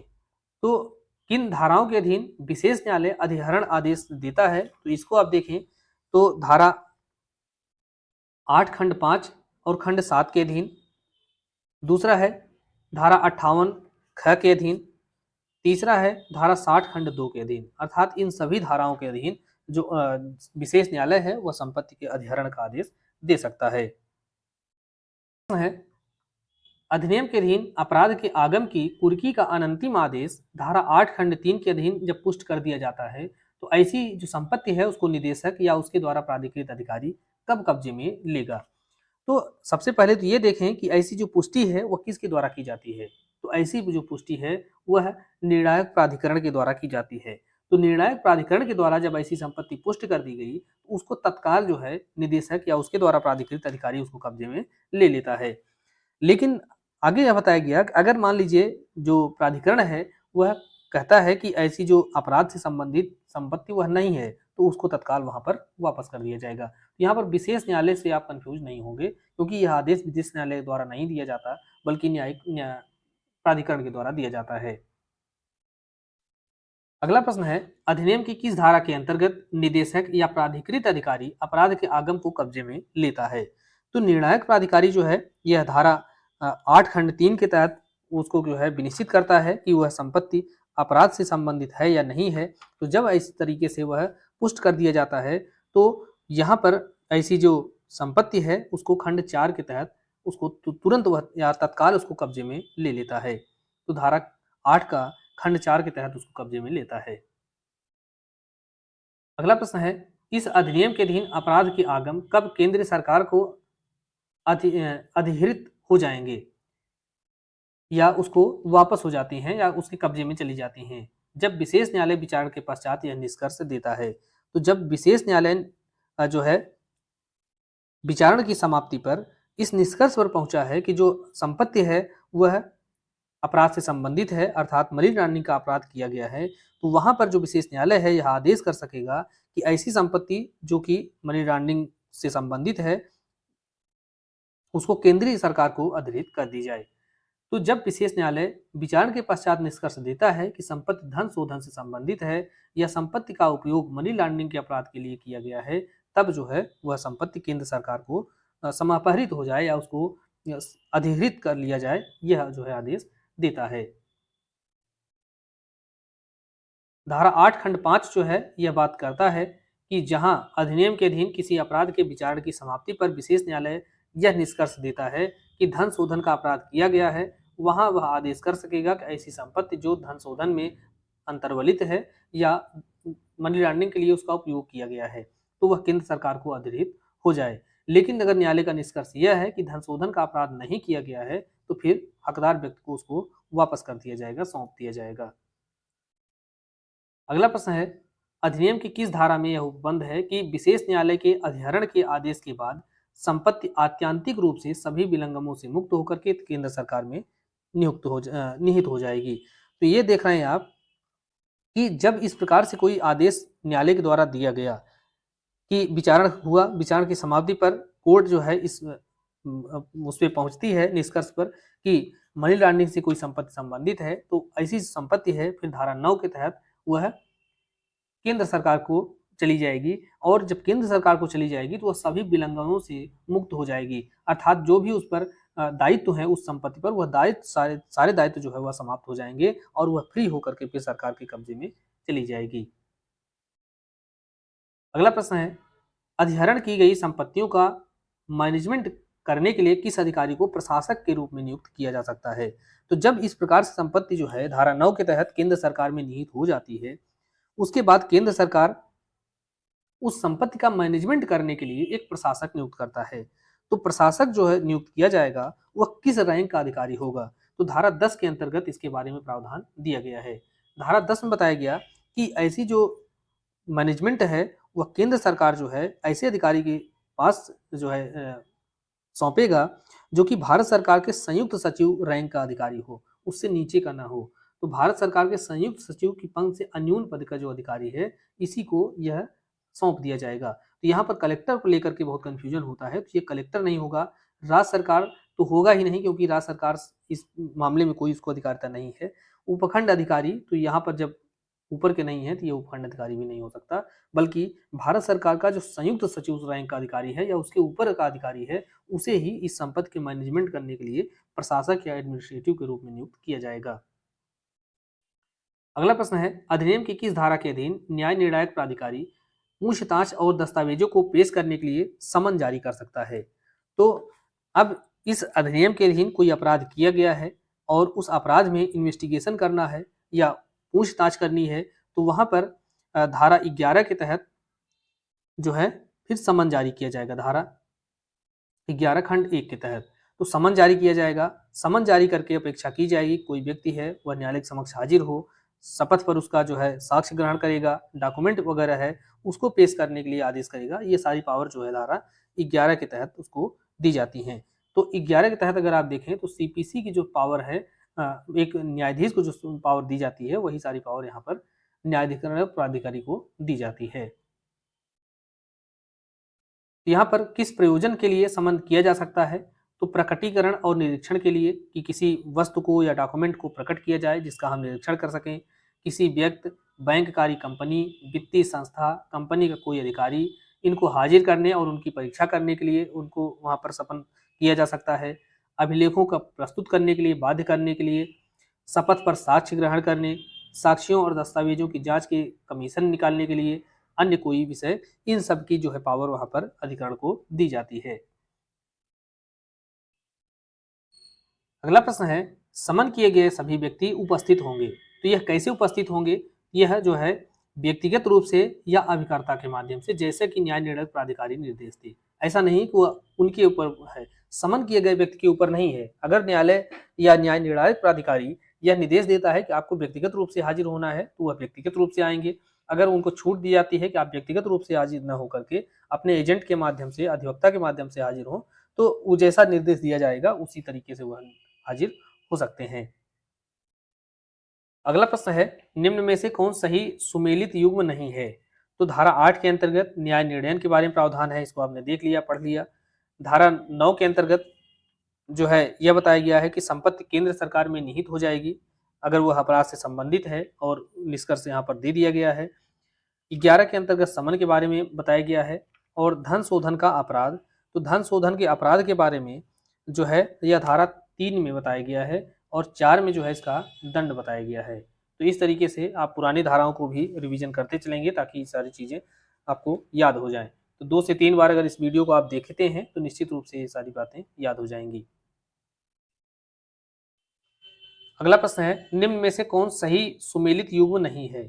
तो यहाँ पर फिर से सुमेलित करने का तात्पर्य हमारा ये है ताकि आपको जो धाराएं हैं वह भी सारी याद हो जाएं, क्योंकि सभी धाराओं से प्रश्न नहीं बनाया जा सकता है। तो मैक्सिमम धाराएं ऐसी हैं जो कि जरूरी नहीं है, उनके अंतर्गत जो प्रावधान है उतने महत्वपूर्ण नहीं है, लेकिन फिर भी उन धाराओं से प्रश्न पूछे जा सकते हैं। इसलिए हमने यहाँ पर उनको इसी रूप में शामिल कर लिया है कि उससे कम से कम ये याद हो जाए कि यहाँ पर कौन से प्रावधान हैं। तो जैसे सर्वेक्षण की शक्ति है, धारा 16 के अंतर्गत दी गई है। उसके बाद धारा 17 को देखेंगे तो 17 के अंतर्गत जो है तलाशी और अभिग्रहण के बारे में प्रावधान किया गया है। 19 में गिरफ्तार करने की शक्तियां बताई गई हैं। उसके बाद आप देखते हैं धारा 26 को, तो 26 के अंतर्गत जो प्रावधान है उसमें अपील अधिकरण को तो अपील अधिकरण नहीं है बल्कि अपील अधिकरण को अपील के बारे में प्रावधान जो है धारा 26 में दिया गया है। तो और अपील अधिकरण के बारे में जो प्रावधान है यह धारा 25 में दिया गया है। तो इस प्रकार से चौथा विकल्प जो है यह सुमेलित नहीं है। अगला प्रश्न है, निम्नलिखित में से कौन सा प्रावधान धन शोधन निवारण अधिनियम में 2019 के संशोधन के द्वारा नहीं अंतःस्थापित किया गया है? तो 2019 के संशोधन के तहत इसमें कुछ धाराएं जो है इस अधिनियम में जोड़ी गई हैं। यहीं से हमसे प्रश्न पूछा जा रहा है। तो पहला है रिपोर्टकर्ता इकाई के द्वारा पहचान का सत्यापन। तो इसको जो है 2019 में अंतःस्थापित किया गया है या जोड़ा गया है, और किस धारा के रूप में? तो धारा 11A के रूप में अध्याय 4 में जो है इसको जोड़ा गया है। दूसरा है रिपोर्टकर्ता इकाई के द्वारा अभिलेखों का रखा जाना। तो इस प्रावधान को जो है धारा 12 में दिया गया है, लेकिन इस प्रावधान को 2019 में नहीं जोड़ा गया है बल्कि 2013 में इसमें संशोधन किया गया है। यह अधिनियम जब से बनाया गया है तब से ही यह जो प्रोविजन है अस्तित्व में है। तो इस प्रकार से यह जो दूसरा है यह इसको 2019 के संशोधन के माध्यम से नहीं जोड़ा गया है। इसके बाद आता है वर्धित सम्यक तत्परता। तो इस प्रावधान को 2019 में अंतःस्थापित किया गया है। धारा 12A के अंतर्गत एक नई धारा जोड़ी गई और इसी में जो है सम्यक वर्धित संसूचना के बारे में प्रावधान किया गया है। जब इसको देखे हैं तो अब इसी के साथ साथ आप धारा 12A को भी देख लेंगे, जो कि जो धारा 12A है इसको 2013 में जोड़ा गया था। इस रूप में प्रश्न आपसे कभी पूछा जा सकता है। इसमें जो है सूचना तक पहुंच के बारे में प्रावधान किया गया है धारा 12A के अंतर्गत। तो इस प्रश्न के अनुसार जो दूसरा विकल्प है यही 2019 के संशोधन के तहत नहीं जोड़ा गया था। अगला प्रश्न है, निदेशक की जुर्माना आरोपित करने की जो शक्तियां हैं वह धन शोधन निवारण अधिनियम की किस धारा के अंतर्गत दी गई हैं? तो निदेशक के पास जुर्माना भी आरोपित करने की पावर है और ऐसी जो पावर है उनके पास धारा 13 के अंतर्गत दी गई है। तो निदेशक जो है या तो स्वप्रेरणा से या किसी अधिकारी के आवेदन पर जो है इस प्रकार से कार्रवाई कर सकते हैं। अगला प्रश्न है, यदि निदेशक किसी जांच के प्रक्रम पर यह पाता है कि कोई रिपोर्टकर्ता इकाई या उसका कोई कर्मचारी अपनी बाध्यताओं का पालन करने में असफल रहा है तो उसके ऊपर वह कितना जुर्माना लगा सकता है? तो निदेशक जो है ऐसा जो जुर्माना है वो किसके ऊपर लगाता है? अपने ही किसी कर्मचारी या अपने ही किसी अधीनस्थ के ऊपर। किस लिए? क्योंकि उस व्यक्ति ने अपनी ड्यूटी का सही तरीके से पालन नहीं किया है। तो ऐसी स्थिति में जब वह पाता है कि उसने अपनी ड्यूटी का सही से पालन नहीं किया है तो उसके ऊपर वह जुर्माना आरोपित करता है। तो जुर्माना आरोपित करता है जो वह उसकी सीमा कितनी होगी, उसकी राशि कितनी हो सकती है? तो 10,000 रुपए से कम नहीं होगी, लेकिन वह 1 लाख रुपए तक की हो सकती है। तो 10,000 रुपए से लेकर के 1,000 रुपए तक का जुर्माना उसके ऊपर आरोपित कर सकता है। प्रावधान जो है धारा 13 के खंड 2 में दिया गया है। अगला प्रश्न है, अधिनियम की किस धारा के तहत प्राधिकरण किसी स्थान में प्रवेश कर सकेगा और निरीक्षण कर सकेगा? तो जो प्राधिकरण है वह किसी स्थान में प्रवेश कर सकता है और वहां पर जाकर के उसका निरीक्षण आदि कर सकता है। तो निरीक्षण जो है यह धारा 16 के अंतर्गत उसकी पावर शक्ति दी गई है, सर्वेक्षण की शक्ति। तो इस प्रकार से वह प्रवेश कर सकता है, निरीक्षण कर सकता है। जिस स्थान में इस प्रकार से अपराध वगैरह किया गया है तो वहां पर वह जा सकता है, प्रवेश कर सकता है, वहां पर डॉक्यूमेंट का चेक कर सकता है। जिस व्यक्ति के कब्जे में वह एरिया है, वह स्थान है, वह क्या करेगा कि उसको जांच करने के लिए आवश्यक सुविधाएं प्रदान करेगा। जो कुछ जानकारी उसके पास है उससे संबंधित पूछे जाने पर वो सारी जानकारी बताएगा। ये सारे प्रावधान धारा 16 में बताए गए हैं। अगला प्रश्न है, अधिनियम की किस धारा के अधीन प्राधिकृत अधिकारी किसी स्थान की तलाशी और अभिग्रहण कर सकता है? तो सर्वेक्षण किया उसने, आपने देखा धारा 16 के अंतर्गत। सर्वेक्षण करने के बाद फिर वो धारा 17 के तहत तलाशी कर सकता है। तलाशी करने के बाद अगर उसको ऐसा प्रतीत होता है कि कोई अपराध से संबंधित कोई बातें हैं, कोई संपत्ति है, धन है, तो उन सबको वह क्या करेगा? अभिग्रहित कर सकता है, कब्जे में ले सकता है।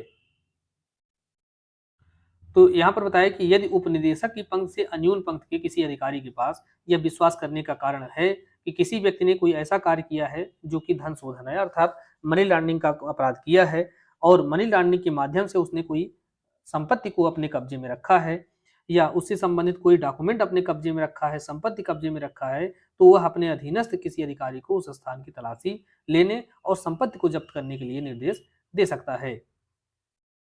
अगला प्रश्न है, अधिनियम की धारा 17 के अंतर्गत निदेशक या उसके द्वारा प्राधिकृत जो अधिकारी है वह अपने अधीनस्थ को प्राधिकृत कर सकता है। किस लिए? तो किसी भवन या स्थान में जहां पर अभिलेख या अपराध के आगम रखे हुए हैं उनकी तलाशी ले और उनको जब्त करे। यदि जहां पर तलाशी ली जा रही है वहां पर कोई दरवाजा है, बक्सा है, अलमारी है और उसकी चाबी नहीं मिल रही है तो वह उसको एम्पावर्ड कर सकेगा कि आप उसका ताला तोड़िए और तोड़ करके खोल करके उसकी तलाशी लीजिए। तीसरा है कि जिस व्यक्ति के कब्जे में ऐसे डॉक्यूमेंट और संपत्ति पाई जाती है उसकी शपथ पर परीक्षा करें, अर्थात इन सभी बातों के लिए वो उसको प्राधिकृत कर सकता है धारा 17 के तहत। तो निदेशक या प्राधिकृत उपनिदेशक अपने अधीनस्थ अधिकारी को इन सब बातों में से किसी के लिए वह प्राधिकृत करता है। किसी भवन, स्थान, जलयान, यान, वायुयान आदि में वहां पर प्रवेश करे, उसकी तलाशी ले। कोई दरवाजा, बॉक्स, अलमारी आदि है और उसका चाबी नहीं मिल रही है तो ताला तोड़ करके उसको खोले, उसकी तलाशी ले और तलाशी में जो संपत्ति पाई जाती है उसको जब्त करे। ये सारी बातें हुई। इसके अलावा वह कहेगा कि ऐसे अभिलेख या संपत्ति यदि अपेक्षित हो तो उनके पहचान के चिन्ह उस पर लगाएं और उनको उनकी जो सूची है उसको तैयार करें। तो सूची तैयार करेगी और ऐसे व्यक्ति की शपथ पर परीक्षा भी की जा सकती है। इतनी बातें जो है धारा 17 के अंतर्गत महत्वपूर्ण है। अगला प्रश्न है, जहां अधिनियम की धारा 17(1) के अधीन अभिलेख या संपत्ति का अभिग्रहण अव्यवहार है, अर्थात प्रैक्टिसेबल नहीं है, वहां पर प्राधिकृत अधिकारी क्या आदेश कर सकेगा? तो यहाँ पर आपने धारा 17 के अंतर्गत देखते हैं कि तलाशी और अभिग्रहण के बारे में प्रावधान किया गया है कि अर्थात जो मनी लॉन्ड्रिंग से संबंधित वस्तुएं हैं, धन है या कोई डॉक्यूमेंट है, उसको तलाशी लेने के बाद जो अधिकारी होता है उसको अपने कब्जे में ले लेता है। लेकिन यहाँ पर धारा 17 एक ए के अंतर्गत यह बताया गया, अगर ऐसी तलाशी ली गई और तलाशी लेने के बाद वह जो डॉक्यूमेंट है या संपत्ति है, उसको जो है अपने कब्जे में लेना संभव नहीं है या व्यावहारिक नहीं है, तो ऐसी स्थिति में जो प्राधिकृत अधिकारी है, वह उसको फ्रीज कर सकता है या उसको अवरुद्ध करने का आदेश दे सकता है। तो यहाँ पर पहला विकल्प इसका सही है और यह जो प्रश्न है धारा 17 खंड 1 ए से संबंधित है। अगला प्रश्न है, प्राधिकृत अधिकारी अधिनियम की किस धारा के अंतर्गत अपराध के आगम या दस्तावेज को फ्रीज करने का आदेश दे सकता है? तो वही बातें आप देख रहे हैं कि दस्तावेज को तब फ्रीज कर सकता है जबकि उसको जो है अभिग्रहण करना जो है संभव नहीं है या व्यवहारिक नहीं है। तो ऐसी स्थिति में धारा 17 एक ए के तहत उसको क्या कर सकता है?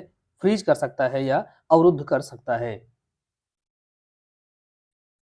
अगला प्रश्न है, अधिनियम की किस धारा के अंतर्गत व्यक्ति के शरीर या उसके कब्जे में के संपत्ति या दस्तावेज की तलाशी लेने के बारे में प्रावधान किया गया है? तो धारा 18 जो है यह तलाशी के बारे में प्रावधान करती है और यहाँ पर जो तलाशी है वह किसी व्यक्ति के शरीर की ली जा सकती है या उसके कब्जे में अगर कोई संपत्ति है उसकी ली जा सकती है। तो तलाशी लेने का पर्पज क्या होता है? तो तलाशी लेने का आशय ही यही होता है कि अपराध से संबंधित कोई वस्तु है, कोई दस्तावेज है, इनको प्राप्त किया जा सके। अगर ऐसा जो वस्तु है या संपत्ति है या दस्तावेज है व्यक्ति ने अपने शरीर में छिपाया हुआ है तो वहां पर उसके शरीर की तलाशी ली जाएगी या अगर कब्जे में रखा है तो उसको अपने कब्जे में ले लिया जाएगा। तो जब इस प्रकार से कोई तलाशी ली जाती है तो उसकी जो सील बंद लिफाफे में एक रिपोर्ट है उसको न्याय निर्णायक प्राधिकरण के पास भेज दिया जाएगा। और इसी के साथ-साथ आगे यह भी बताया गया कि जहाँ कोई अधिकारी किसी व्यक्ति की इस प्रकार से तलाशी ले रहा है, यदि ऐसा व्यक्ति अपेक्षा करे तो उससे जो है जो वरिष्ठ राजपत्रित अधिकारी या मजिस्ट्रेट है उसके समक्ष उस व्यक्ति को 24 घंटे के भीतर ले जाया जाएगा। अगर जिस व्यक्ति की तलाशी ली जा रही है, ऐसी वह अपेक्षा करता है कि वह चाहता है कि हमको हमारी जो तलाशी है मजिस्ट्रेट के सामने ले जाई जाए, तो यहाँ पर 24 घंटे के भीतर उसको मजिस्ट्रेट के समक्ष ले जाया जाएगा। अगला प्रश्न है कि निम्नलिखित में से कौन सा कथन सही है या सत्य है? तो पहला है प्राधिकृत व्यक्ति की तलाशी प्राधिकारी जो है यह व्यक्ति की तलाशी में पाए गए सामग्री को न्याय निर्णायक प्राधिकारी को अग्रेसित करेगा। यह बात बिल्कुल सही है। और कैसे करेगा? तो उसकी रिपोर्ट भी जो है उसको सीलबंद लिफाफे के माध्यम से उसको भेजी जाएगी। तो यह बात सही है। दूसरा है कि व्यक्ति की अपेक्षा पर उसे मजिस्ट्रेट या वरिष्ठ राजपत्रित अधिकारी के समक्ष पेश किया जाएगा। यह बात भी सही है। व्यक्ति को 24 घंटे से अधिक निरुद्ध नहीं रखा जाएगा। अर्थात ये सभी बातें सही हैं और यह जो प्रावधान है वो कहाँ दिया गया है? धारा 18 के अंतर्गत। तो आगे यह बताया गया कि राजपत्रित अधिकारी या मजिस्ट्रेट जिसके समक्ष ऐसे व्यक्ति को लाया जाता है, यदि तलाशी के लिए उचित आधार नहीं पाता है, तो आप देख रहे हैं कि अब उस व्यक्ति को अगर वह अपेक्षा करता है कि उसको जो वरिष्ठ राजपत्रित अधिकारी हैं या मजिस्ट्रेट हैं, उनके समक्ष ले जाया जाए, तो ऐसी स्थिति में उसको 24 घंटे के भीतर ले जाया जाएगा।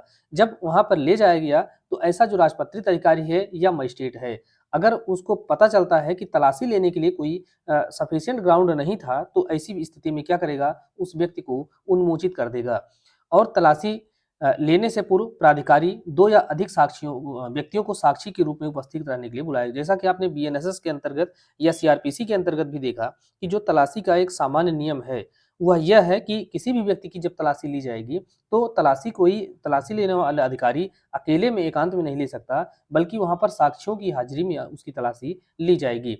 तो साक्षियों की बनने के लिए साक्षी बनने के लिए किसी व्यक्ति को बुलाया जाएगा कि आप यहाँ पर उपस्थित रहिए और आपके सामने यहाँ पर तलाशी ली जाएगी। जब ऐसी तलाशी ली जाती है, तो वहाँ पर जो भी संपत्तियाँ प्राप्त होती हैं, उनकी एक सूची बनाई जाती है और उस सूची पर साक्षियों के हस्ताक्षर होते हैं। अगर मान लीजिए किसी महिला की तलाशी ली जानी है, तो ऐसी तलाशी किसी अन्य महिला के द्वारा ही ली जाएगी। किसी महिला स्त्री की शरीर की तलाशी जो है किसी पुरुष के द्वारा नहीं ली जा सकती। तो इन सब बातों का वहाँ पर जो है पूरा पालन किया जाएगा, अन्यथा यह तलाशी जो है वह अवैध हो जाएगी। अगला प्रश्न है, धारा 18 के संदर्भ में सही कथन पर विचार करें। तो यहाँ पर कौन सा कथन सही है, इस बात को देखना है धारा 18 के संबंध में। पहला है किसी स्त्री की तलाशी किसी अन्य स्त्री अधिकारी के द्वारा ही ली जाएगी, यह बात बिल्कुल सही है। तलाशी जो है 2 या अधिक साक्ष्यों की हाजिरी में ली जाएगी, यह भी सही है। तीसरा है कि जिस व्यक्ति की तलाशी ली जानी है, वह कह सकता है कि उसे निकटतम ज्येष्ठ राजपत्रित अधिकारी या मजिस्ट्रेट के समक्ष ले जाया जाए। तो यह बात भी बिल्कुल सही है और जब ऐसा वह चाहता है तो उसको 24 घंटे के भीतर फिर उसे अधिकारी के पास या मजिस्ट्रेट के पास पेश किया जाएगा। तो ये सारी बातें जो है धारा 18 के लिए महत्वपूर्ण है और ये अगला प्रश्न है अधिनियम की धारा 18 खंड 10 के अधीन प्राधिकारी प्रतिधारण का अनुरोध करते हुए न्याय निर्णायक प्राधिकरण के समक्ष आवेदन ग्रहण की तारीख से कितने दिन के भीतर करेगा। तो उसके समक्ष वो आवेदन करेगा। आवेदन किस लिए करेगा? तो यहाँ पर इसलिए करेगा ताकि वह जो अनुमति दे वो ऐसी जो संपत्ति है उसको अभिधारण किया जा सके, उसको सीज किया जा सके। तो ऐसा जो आवेदन है किसके समक्ष किया जाएगा? तो न्याय निर्णायक प्राधिकारी के समक्ष किया जाएगा। और आवेदन कितने दिन के भीतर किया जाएगा? तो ऐसी जो संपत्ति है उसको अभिग्रहण किए जाने की तारीख से, उसको जब्त किए जाने की तारीख से 30 दिन के भीतर उनके समक्ष आवेदन किया जाएगा कि साहब आप हमको अनुमति दीजिए ताकि हम इस संपत्ति को सीज कर सकें, क्योंकि उसको कब्जे में लेना या उसको जो है प्रतिगृहित करना संभव नहीं है। तो ऐसी स्थिति में जो प्रतिधारण करने वाला व्यक्ति है, अधिकारी है, वह न्याय निर्णायक प्राधिकरण के समक्ष इस प्रकार से आवेदन करेगा।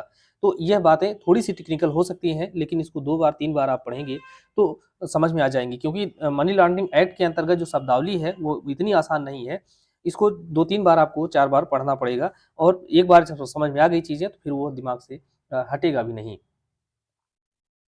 अगला प्रश्न है यदि किसी व्यक्ति के कब्जे में की सामग्री के आधार पर मनी लॉन्ड्रिंग के अंतर्गत से अंतर्वलित संपत्ति का दोषी समझा जाता है। तो कोई व्यक्ति है और उसके कब्जे में ऐसी सामग्री पाई जाती है और उस संपत्ति के आधार पर वह मनी लॉन्ड्रिंग के अपराध का दोषी समझा जाता है, तो उसे अधिनियम की किस धारा के अंतर्गत गिरफ्तार किया जा सकता है। अब यहाँ पर आपने अभी तक जो है पढ़ा तलाशी के बारे में, उसकी संपत्ति को जब्त किया जा सकता है, सीज किया जा सकता है, इन सब बारे में। लेकिन अब आप देख रहे हैं कि कब उसको गिरफ्तार भी किया जा सकता है। तो गिरफ्तारी से संबंधित जो धारा है वह धारा 19 है। तो यदि उपनिदेशक या निदेशक या सहायक निदेशक या केंद्र सरकार के द्वारा प्राधिकृत अन्य अधिकारी है और उसको यह विश्वास है कि किसी व्यक्ति के कब्जे में मनी लॉन्ड्रिंग से संबंधित कोई संपत्ति जो है उसके पास है या वह उस अपराध का दोषी है, तो ऐसी स्थिति में अगर वह दोषी समझा जाता है तो उसको गिरफ्तार भी कर सकता है और गिरफ्तार करने के बाद उसको इस गिरफ्तारी के कारणों की उसको सूचना दी जाएगी और 24 घंटे के भीतर उसको जो है विशेष न्यायालय के समक्ष या किसी न्यायिक मजिस्ट्रेट के समक्ष उसको पेश किया जाएगा। तो यह सब प्रक्रिया जो है धारा 19 के अंतर्गत बताई गई है। तो चूंकि आपको पता है कि कोई भी गिरफ्तारी होती है तो वहां पर 24 घंटे के भीतर उसको न्यायालय या मजिस्ट्रेट के समक्ष पेश करना होता है, तो वही बातें यहाँ पर भी लागू होती हैं। बस यह ध्यान रखें कि 24 घंटे के भीतर जब पेश किया जाएगा तो उसमें जो यात्रा में समय खर्च हुआ है उसको इसमें से माइनस कर दिया जाएगा। अगला प्रश्न है अधिनियम की धारा 19 के अंतर्गत किसी व्यक्ति की गिरफ्तारी के लिए क्या आवश्यक है। तो अगर किसी व्यक्ति को धारा 19 के तहत गिरफ्तार किया जाता है तो यहाँ पर कौन सी बातों का जो कौन सी शर्तें हैं उसका पूरा होना आवश्यक है। तो यहाँ देखेंगे पहला खंड धारा 19 का, उसमें यह बताया गया है कि यदि निदेशक उप निदेशक या सहायक निदेशक या प्राधिकृत अधिकारी है और उसको यह विश्वास है कि जो ये जिस व्यक्ति के पास जिसके कब्जे में कोई संपत्ति पाई जाती है वह व्यक्ति इस अधिनियम के अधीन अपराध किया है और उसके लिए वह दोषी है, तो अगर वह कब्जे में जो सामग्री पाई गई है इसी के आधार पर उसके पास विश्वास करने का कारण है तो वह उसको गिरफ्तार कर सकेगा। बाकी पर्याप्त सबूत की कोई आवश्यकता नहीं है, युक्तियुक्त आशंका की भी कोई आवश्यकता नहीं है, बल्कि उसको सामग्री के आधार पर उसको विश्वास होना चाहिए। तो यहाँ पर पहला विकल्प सही है। अगला प्रश्न है अधिनियम की धारा 19 के अंतर्गत किसी व्यक्ति को कौन गिरफ्तार कर सकता है। तो गिरफ्तार करने के लिए आप देख रहे हैं निदेशक, उप निदेशक, सहायक निदेशक या केंद्र सरकार के द्वारा प्राधिकृत कोई अधिकारी जो कि गिरफ्तारी के लिए प्राधिकृत किया गया हो, इन सभी के पास जो है उसकी गिरफ्तारी का अधिकार दिया गया है। अगला प्रश्न है धारा 19 के अधीन गिरफ्तार व्यक्ति को 24 घंटे के भीतर पेश किया जाएगा किसके समक्ष। तो विशेष न्यायालय के समक्ष या किसी न्यायिक मजिस्ट्रेट के समक्ष, उपरोक्त में से किसी भी अधिकारी के समक्ष जैसी की भी परिस्थिति हो। लेकिन यहाँ पर यह ध्यान रखें कि अगर महानगर मजिस्ट्रेट शब्द का प्रयोग किया जाता है तो महानगर मजिस्ट्रेट जो है नहीं होगा, क्योंकि वर्तमान में जो भारतीय नागरिक सुरक्षा संहिता है उससे महानगर मजिस्ट्रेट शब्द को समाप्त कर दिया गया है, इस पद को हटा दिया गया है। उसके अलावा सहायक सत्र न्यायाधीश का पद जो है इसको भी समाप्त कर दिया गया है। तो वर्तमान परिप्रेक्ष्य में अगर ये सब पूछा जाए, खास करके जिस सिलेबस में नए कानून को लागू किया गया है, तो उस संदर्भ में यह सारे दोनों जो अधिकारियों के नाम अगर दिए जाते हैं तो वह अप्रासंगिक हो चुके हैं। इसलिए विशेष न्यायालय या किसी न्यायिक मजिस्ट्रेट, इन शब्द को आप याद रखेंगे, इनके समक्ष उसको पेश किया जाएगा 24 घंटे के भीतर। अगला प्रश्न है, अधिनियम की धारा 20 यह किससे संबंधित है? तो धारा 20 जो है यह संपत्ति के प्रतिधारण से संबंधित है। तो संपत्ति के प्रतिधारण से क्या तात्पर्य है कि कोई संपत्ति है उसको कब्जे में लेना। तो इस तरीके से कब्जे में ली जाएगी कौन सी संपत्ति? तो जो धारा 17 या धारा 18 के तहत कोई व्यक्ति जो तलाशी के तहत जब्त की गई है या व्यक्तियों की तलाशी ली गई है और उससे संपत्ति को जो है जब्त किया गया है, उसको जो है उसके बारे में धारा 20 के अंतर्गत प्रावधान किया गया है कि इसको जो है जो अधिकारी है वह कब्जे में लेगा और 180 दिन तक के लिए उसको प्रतिधारित कर सकता है। तो 20 के धारा 20 के तहत जो संपत्तियां कितने दिन तक प्रतिधारित की जा सकती हैं या रिटेंशन उसको कितने दिन के लिए किया जा सकता है, तो 180 दिन के लिए उसको जो है रिटेंट किया जाता है। अगला प्रश्न है, अधिनियम की धारा 21 यह किससे संबंधित है? तो धारा 20 के अंतर्गत आपने देखा संपत्ति का प्रतिहरण है। अब 21 के अंतर्गत आप देखते हैं अभिलेखों का या डॉक्यूमेंट का जो है रिटेंशन की बात की गई है।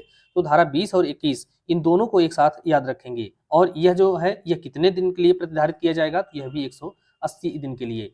तो 20 के अंतर्गत संपत्ति, कौन सी संपत्ति? जो कि तलाशी के दौरान, चाहे वह संपत्ति की तलाशी हो या शरीर की तलाशी हो, अगर वह संपत्ति अपगृहित की जाती है, जब्त की जाती है, तो उसको फिर यहाँ पर जो है या कोई डॉक्यूमेंट है तो 20 और 21 इन दोनों के तहत उसको रखा जाएगा और 180 दिन के लिए उसको कब्जे में रखा जाएगा। अगला प्रश्न है, जहां कोई अभिलेख या संपत्ति तलाशी के दौरान किसी व्यक्ति के कब्जे या नियंत्रण में पाई जाती हो, तो यहाँ पर उपधारणा क्या की जाएगी? तो उपधारणा के बारे में जो प्रावधान है यह धारा 22 के अंतर्गत दिया गया है। यह बहुत महत्वपूर्ण है कि कुछ मामलों में अभिलेखों या संपत्ति के संदर्भ में जो उपधारणा की जाएगी, क्या की जाएगी? यह उपधारणा की जाएगी कि जो संपत्ति जिस व्यक्ति के कब्जे से प्राप्त हुई है यह उसी व्यक्ति की है। पहली उपधारणा यह है। दूसरी बात है कि जो डॉक्यूमेंट पाया गया उसमें जो बातें लिखी गई हैं वह सारी बातें सही हैं। न्यायालय यह भी उपधारणा कर लेगा। तीसरा है कि ऐसे हस्ताक्षर और ऐसे अभिलेख का प्रत्येक अन्य भाग जिसका किसी व्यक्ति के हस्तलेख में होना तात्पर्य है, यह उसी व्यक्ति के हस्तलेख में है। इन सभी बातों की उपधारणा की जाएगी। तो कौन कौन सी उपधारणा? 3 बात की उपधारणा यहाँ पर की जाती है। पहली तो जो संपत्ति या डॉक्यूमेंट उसके पास से पाए गए हैं वह उसी व्यक्ति के हैं, उसमें जो बातें लिखी गई हैं सब बातें सही हैं, जो उस पर लिखा गया है, हस्ताक्षर किया गया है, उसी व्यक्ति के हैंड राइटिंग है और उसी का हस्ताक्षर है। यह भी जो है न्यायालय उपधारणा करेगा। उपधारणा से तात्पर्य है वह सब कुछ मान करके चलेगा, ये सारी बातें सही हैं। अगला प्रश्न है, मनी लॉन्ड्रिंग एक्ट की धारा 24 किससे संबंधित है? तो धारा 24 जो है यह बहुत महत्वपूर्ण है और यहाँ से आपसे प्रश्न पूछा जा सकता है डायरेक्ट कि सबूत का भार जो है से संबंधित धारा कौन सी है? तो सबूत का भार से संबंधित धारा 24 है। अगला प्रश्न है, धारा 25 किससे संबंधित है? तो धारा 25 जो है यह अपील अधिकरण से संबंधित है। अपील अधिकरण से संबंधित धारा 25 है और अपील अधिकरण में जो अपील कैसे की जाएगी यह जो है धारा 26 से संबंधित है। तो अपील अधिकरण धारा 25 में बताया गया है कि कौन सा अधिकरण अपील अधिकरण होगा। जो अपील अधिकरण है उसमें अपील कब की जाएगी, कैसे की जाएगी, यह बताया गया धारा 26 के अंतर्गत। तो 25 और 26 को एक साथ याद रखेंगे, इससे आसानी भी हो जाएगी। जैसे 20 और 21 को आप एक साथ याद रखते हैं, तो इसी तरीके से कोई भी नियम है, चाहे वो जितना भी नया है, कितनी भी पहली बार पढ़ रहे हैं, तो इस तरीके से आप उसको कोरिलेट कर सकते हैं। कोरिलेट करने के बाद चीज़ें काफ़ी आसान हो जाती हैं। तो अपील अधिकरण यह तस्कर और विदेशी मुद्रा छल साधक संपत्ति समापहरण अधिनियम 1976 की धारा 12(1) के अधीन गठित अपील अधिकरण इस अधिनियम के अधीन न्यायिक प्राधिकारी, न्याय निर्णायक प्राधिकारी और अन्य प्राधिकारियों के आदेशों के विरुद्ध अपीलों की सुनवाई के लिए अपील अधिकरण होगा। तो धारा 25 के अंतर्गत यह बताया गया कि अपील अधिकरण कौन होगा। तो इसमें जो है कोई अलग संस्था क्या कोई अलग अधिकरण को नहीं बताया गया, बल्कि यह बताया गया कि जो तस्कर और विदेशी मुद्रा छल साधक संपत्ति समापहरण अधिनियम 1976 के अंतर्गत जो अपील अधिकरण है, वही अपील अधिकरण यहाँ पर भी जो मनी लॉन्ड्रिंग एक्ट है, इसके तहत भी वही अधिकरण अपील अधिकरण समझा जाएगा। और 26 में यह बताया गया कि अब जो यह अधिकरण क्यों बता दिया गया, इसी के समक्ष अपील की जाएगी और अपील कितने दिन के भीतर की जाएगी, फिर उसका जो निपटारा है वो कितने दिन के भीतर किया जाएगा, फिर ये सारी बातें आगे हम लोग पढ़ेंगे। अगला प्रश्न है, न्याय निर्णायक प्राधिकारी और निदेशक के आदेशों की अपील किसको की जाएगी? तो न्याय निर्णायक प्राधिकारी और निदेशक के आदेशों से जो अपील होगी वह कहाँ की जाएगी?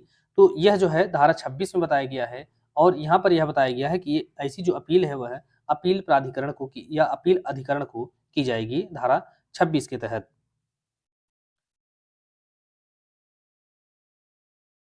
अगला प्रश्न है, न्याय निर्णायक प्राधिकरण या निदेशक के द्वारा दिए गए आदेश की तिथि से कितने समय के भीतर अपील अधिकरण को अपील की जा सकती है? तो अब देखिए, न्याय निर्णायक प्राधिकरण के समक्ष या उसके निदेशक के द्वारा जब कोई आदेश दिया जाता है तो उस आदेश से अपील जो है धारा 26 के तहत कहाँ की जाती है? तो अपील न्यायाधिकरण को या अपील अधिकरण को अपील की जाती है और ऐसे आदेश से 45 दिन के भीतर ऐसी अपील की जाएगी। जब 45 दिन के भीतर ऐसी अपील कर दी गई तो अब उस अपील का 6 महीने के भीतर निपटारा किया जाएगा। 6 माह के भीतर निपटारा, ऐसी अपील का निपटारा जो है कितने दिन के भीतर किया जाएगा? 6 महीना के भीतर। और अपील कितने दिन के भीतर की जाएगी? 1.5 महीना के या 45 दिन के भीतर। तो ये बातें दोनों को एक साथ कोरिलेट करेंगे कि ऐसी अपील 45 दिन के भीतर की जाएगी और उसको निपटाया जाएगा 6 महीने के भीतर।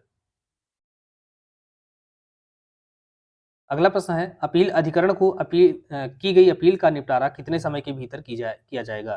तो निपटारा जो है 6 महीना दिया जा सकता है या 180 दिन भी दिया जा सकता है। तो किसी भी तरीके से आपसे पूछा जाए, हालांकि यहाँ पर 6 महीना ही दिया जाएगा, तो 6 महीने के भीतर उसको निपटाया जाएगा। अगला प्रश्न है, अपील अधिकरण के विनिश्चय या आदेश की अपील कहाँ होगी? अब एक तो आपने ये देखा कि जो न्याय निर्णायक प्राधिकारी है या निदेशक है, इनके आदेशों की अपील अपील अधिकरण को होती है। लेकिन अपील अधिकरण का कोई भी निश्चय है, उसके विरुद्ध अपील कहाँ होगी? तो इसके विरुद्ध जो अपील होती है वह हाई कोर्ट में होती है या उच्च न्यायालय में होती है। और उच्च न्यायालय में जो अपील की बात है वह दिया गया है कि इस धारा के अंतर्गत, तो ये धारा भी महत्वपूर्ण है, इसको भी याद रखेंगे। धारा 42 के अंतर्गत यह बताया गया है। धारा 42 में बताया गया कि हाई कोर्ट में अपील कब होगी। तो अपील अधिकरण के किसी भी निश्चय या आदेश से अगर कोई व्यक्ति विथित है तो वहां पर विधि, ये बात ध्यान रखें कि विधि या तथ्य, इन दोनों भी प्रश्नों पर जो है अपील की जा सकती है। और ऐसी अपील जो है कितने दिन के भीतर की जाएगी? तो ऐसे आदेश से 60 दिन के भीतर ऐसी अपील हाई कोर्ट में की जाएगी। तो धारा 42 के तहत 2-3 बातें याद रखनी है कि जो अपील अधिकरण है, इसके विनिश्चय के विरुद्ध अपील की जाएगी हाई कोर्ट में और विनिश्चय की तारीख से 60 दिन के भीतर की जाएगी। विधि और तथ्य दोनों में से किसी भी प्रश्न पर जो है ऐसी अपील की जा सकती है। अगला प्रश्न है, निम्नलिखित में से कौन सही सुमेलित है? तो सुमेलित करने के लिए यहाँ पर दिया गया, तो इसका तात्पर्य है कि वो आपसे जानना चाहता है कि इसमें से जो है कौन कौन सी धाराएं सही आपको पता है या नहीं पता है। तो धारा 26 को देखेंगे तो 26 के अंतर्गत अपील अधिकरण को अपील की बात की गई है। अपील अधिकरण को अपील, हाई कोर्ट को अपील धारा 42 के अंतर्गत इसके बारे में बताया गया है। उसके बाद विशेष न्यायालय, तो विशेष न्यायालय कौन होगा यह बताया गया धारा 43 के अंतर्गत। तो कोर्ट ऑफ सेशन या सत्र न्यायालय को ही विशेष न्यायालय जो है केंद्र सरकार के द्वारा यहाँ पर घोषित किया जाता है। तो यह सभी जो है यहाँ पर सुमेलित हैं। एक बात यहाँ पर और याद रखना है, धारा 27 से लेकर के धारा 34, यह सभी जो धाराएं हैं यह डिलीट हैं, यह निरसित कर दी गई हैं। इसलिए अगर कभी भी ये प्रश्न में ये सारे विकल्प रखे जाते हैं तो इन विकल्पों को आप जो है एलिमिनेट कर देंगे, क्योंकि ये सारी की सारी डिलीटेड हैं, निरसित कर दी गई हैं। अब ये निरसित कब की गई हैं, तो यह भी आपको याद रखना चाहिए कि इसको 2016 में और कुछ को 2005 में इसको हटाया गया है, विलुप्त किया गया है। तो 2016 में भी ज़्यादातर को, और इसमें से जो धारा 29 है इसे ही 2005 में 29 को 2005 में और बाकी की धाराओं को 2016 में जो है निरसित किया गया है।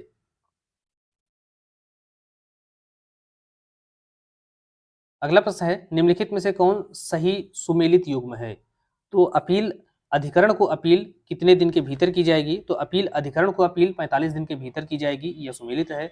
हाई कोर्ट को अपील धारा 42 के अंतर्गत आपने देखा 60 दिन के भीतर की जाएगी।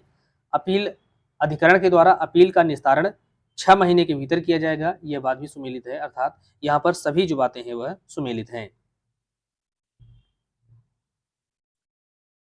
अगला प्रश्न है कि कौन सुमेलित नहीं है? तो धारा 35 है। 35 के अंतर्गत अपील अधिकरण की प्रक्रिया और इसकी शक्तियां बताई गई हैं, यह सुमेलित है। इसके बाद आप देखते हैं धारा 40 को।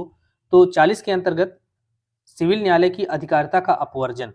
तो सिविल न्यायालय की अधिकारिता का अपवर्जन जो है यह धारा 40 में नहीं किया गया है, बल्कि धारा 41 के अंतर्गत किया गया है कि इस अधिनियम के अधीन किसी भी कार्य के लिए सिविल न्यायालय की कोई भी पावर नहीं होगी, कोई अधिकारिता नहीं होगी। और धारा 40 के अंतर्गत जो अपील अधिकरण के अध्यक्ष हैं, उनके सदस्य हैं, वह कैसे किस प्रकार वह लोक सेवक समझे जाएंगे, यह सारी बातें बताई गई हैं। उसके बाद धारा 44 आता है। तो 44 के अंतर्गत विशेष न्यायालय के द्वारा विचारणीय अपराध यहाँ पर बताए गए हैं और अपराध संज्ञेय और गैर जमानती होगा, अर्थात इस अधिनियम के अधीन जो भी अपराध किए जाते हैं वह सभी अपराध संज्ञेय होंगे, गैर जमानती होंगे और पुलिस जो है बिना वारंट के किसी व्यक्ति को गिरफ्तार कर सकती है, यह बताई गई धारा 45 के अंतर्गत। अगला प्रश्न है, अधिनियम की धारा 4 के अधीन दंडनीय अपराधों के विचारण के लिए सत्र न्यायालय को विशेष न्यायालय के रूप में कौन पदाविहित कर सकता है? तो सत्र न्यायालय जो है वह विशेष न्यायालय के रूप में पदाविहित किए जाएंगे और ऐसा जो है किसके द्वारा किया जाएगा? तो विशेष न्यायालय जो है वह केंद्र सरकार के द्वारा उच्च न्यायालय के मुख्य न्यायमूर्ति के परामर्श से, क्योंकि जो सेशन कोर्ट होते हैं वह सेशन कोर्ट हाई कोर्ट के जो अधीनस्थ होते हैं, इसलिए हाई कोर्ट की जो सीजे होते हैं तो मुख्य न्यायमूर्ति होते हैं, उनके परामर्श से ही केंद्र सरकार जो है उनको पदाविहित कर सकती है। किसे? तो यहाँ पर कोर्ट ऑफ सेशन को। तो दो तरीके के प्रश्न पूछे जाते हैं, इसके बारे में प्रावधान धारा 43 में दिया गया है कि इस अधिनियम के अधीन जो भी अपराध हैं उन अपराधों का विचारण करने के लिए एक विशेष न्यायालय गठित किया जाएगा। विशेष न्यायालय कैसे गठित किया जाएगा? तो केंद्र सरकार के द्वारा जो है गठित किया जाता है, लेकिन उच्च न्यायालय के मुख्य न्यायमूर्ति के परामर्श से, क्योंकि सेशन कोर्ट जो होता है उसे ही विशेष न्यायालय के रूप में यहाँ पर एम्पावर्ड किया जाता है। अगला प्रश्न है, अधिनियम की धारा 44 का संबंध किससे है? तो धारा 44 जो है किससे संबंधित है? तो धारा 43 सबसे पहले आप देखें यहाँ पर बताया गया है स्पेशल कोर्ट। तो स्पेशल कोर्ट कौन होगा? तो सेशन कोर्ट ही स्पेशल कोर्ट के रूप में बताया जाएगा। उसके बाद फिर धारा 44 यह कहती है कि विशेष न्यायालय मामले का जो विचारण कैसे करेंगे, तो या विचारणीय अपराध कौन कौन से होंगे, तो विशेष न्यायालय के द्वारा विचारणीय अपराध कौन कौन से होंगे, यह बात बताई गई धारा 44 के अंतर्गत। अगला प्रश्न है, विशेष न्यायालय के द्वारा विचारणीय अपराध हैं, कौन कौन से अपराध हैं? तो ऐसे अपराध जो कि धारा 4 के अधीन दंडनीय हैं।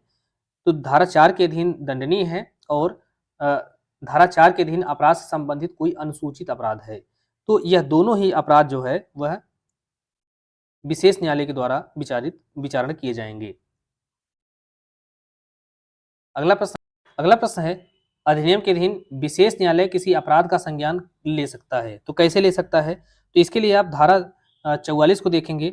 44 के अंतर्गत जो पहला खंड है, पहले खंड के अंतर्गत जो उपखंड ख है या उपखंड बी है, इसे जब पढ़ेंगे तो यहाँ से यह सब निकल करके आता है कि विशेष न्यायालय इस अधिनियम के अधीन किसी प्राधिकृत प्राधिकारी के द्वारा किए गए परिवाद पर ही इस अपराध का संज्ञान लेगा।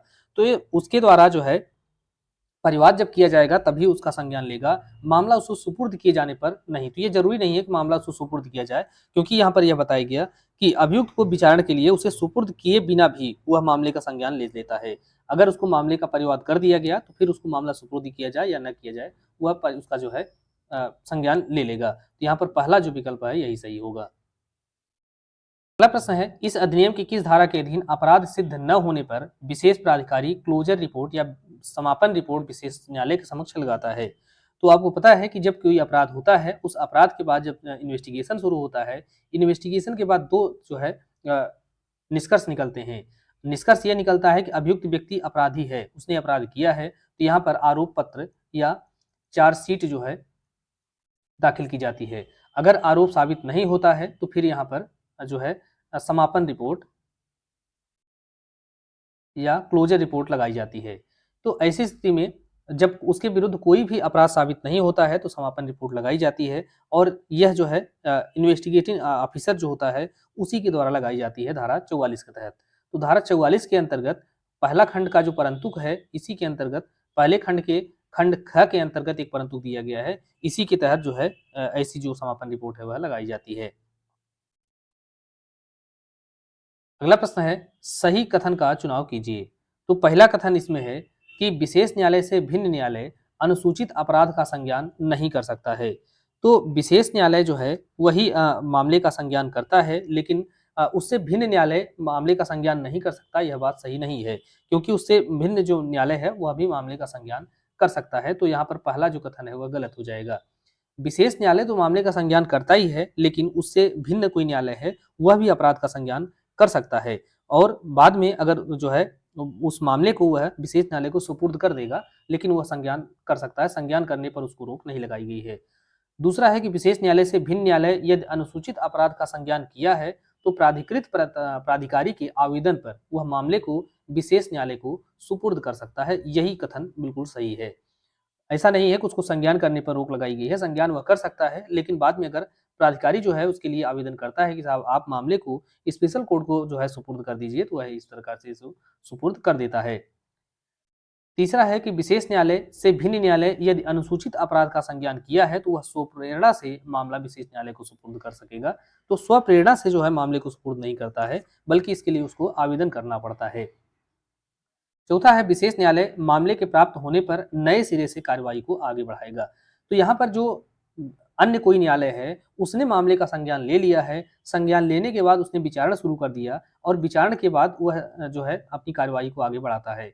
मान लीजिए उसने आधी कार्रवाई पूरी कर ली है और उसके बाद जो है मामले को सुपुर्द कर देता है स्पेशल कोर्ट को। तो स्पेशल कोर्ट जो है वह मामले को नए सिरे से नहीं प्रारंभ करता है, बल्कि जहां तक जो है विचारण हो चुका है उसके आगे जो है फिर वह अपनी कार्रवाई कंटिन्यू कर देता है। उसको नए सिरे से विचार करने की कोई आवश्यकता नहीं है। तो इस तरीके से धारा 44 के अंतर्गत आप देखेंगे तो कुछ टेक्निकल तरीके के प्रश्न आपसे बना दिए जाते हैं और यहाँ पर आशा ये होता है क्या आप इस पूरे प्रोविजन को समझते हैं या नहीं है, क्योंकि एचजेएस और और पीसीएसजे के अंतर्गत आपको पता है यही बेसिक अंतर है कि वहाँ पर आपसे कॉन्सेप्ट नहीं पूछा जाता, ज़्यादातर आपसे फैक्ट पूछा जाता है और फैक्ट जो है रट करके पीसीएसजे को आसानी से क्वालिफाई किया जा सकता है, लेकिन एचजेएस के मामले में फैक्ट रटने से कोई काम नहीं होने वाला है।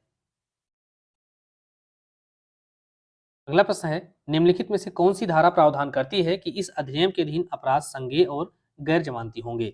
तो धारा 45 जो है यह महत्वपूर्ण है और इसी के अंतर्गत बताया गया कि इस अधिनियम के अधीन जो भी अपराध किए जाते हैं वह सभी क्या होते हैं, गैर जमानती होते हैं और संज्ञेय होते हैं। तो गैर जमानती से तात्पर्य यह है कि जमानत जो है वह अधिकार स्वरूप की मांग नहीं की जा सकती, बल्कि वह न्यायालय के विवेक पर होता है। संज्ञेय अपराध है इसलिए यहाँ पर वारंट के बिना व्यक्ति को गिरफ्तार किया जा सकता है।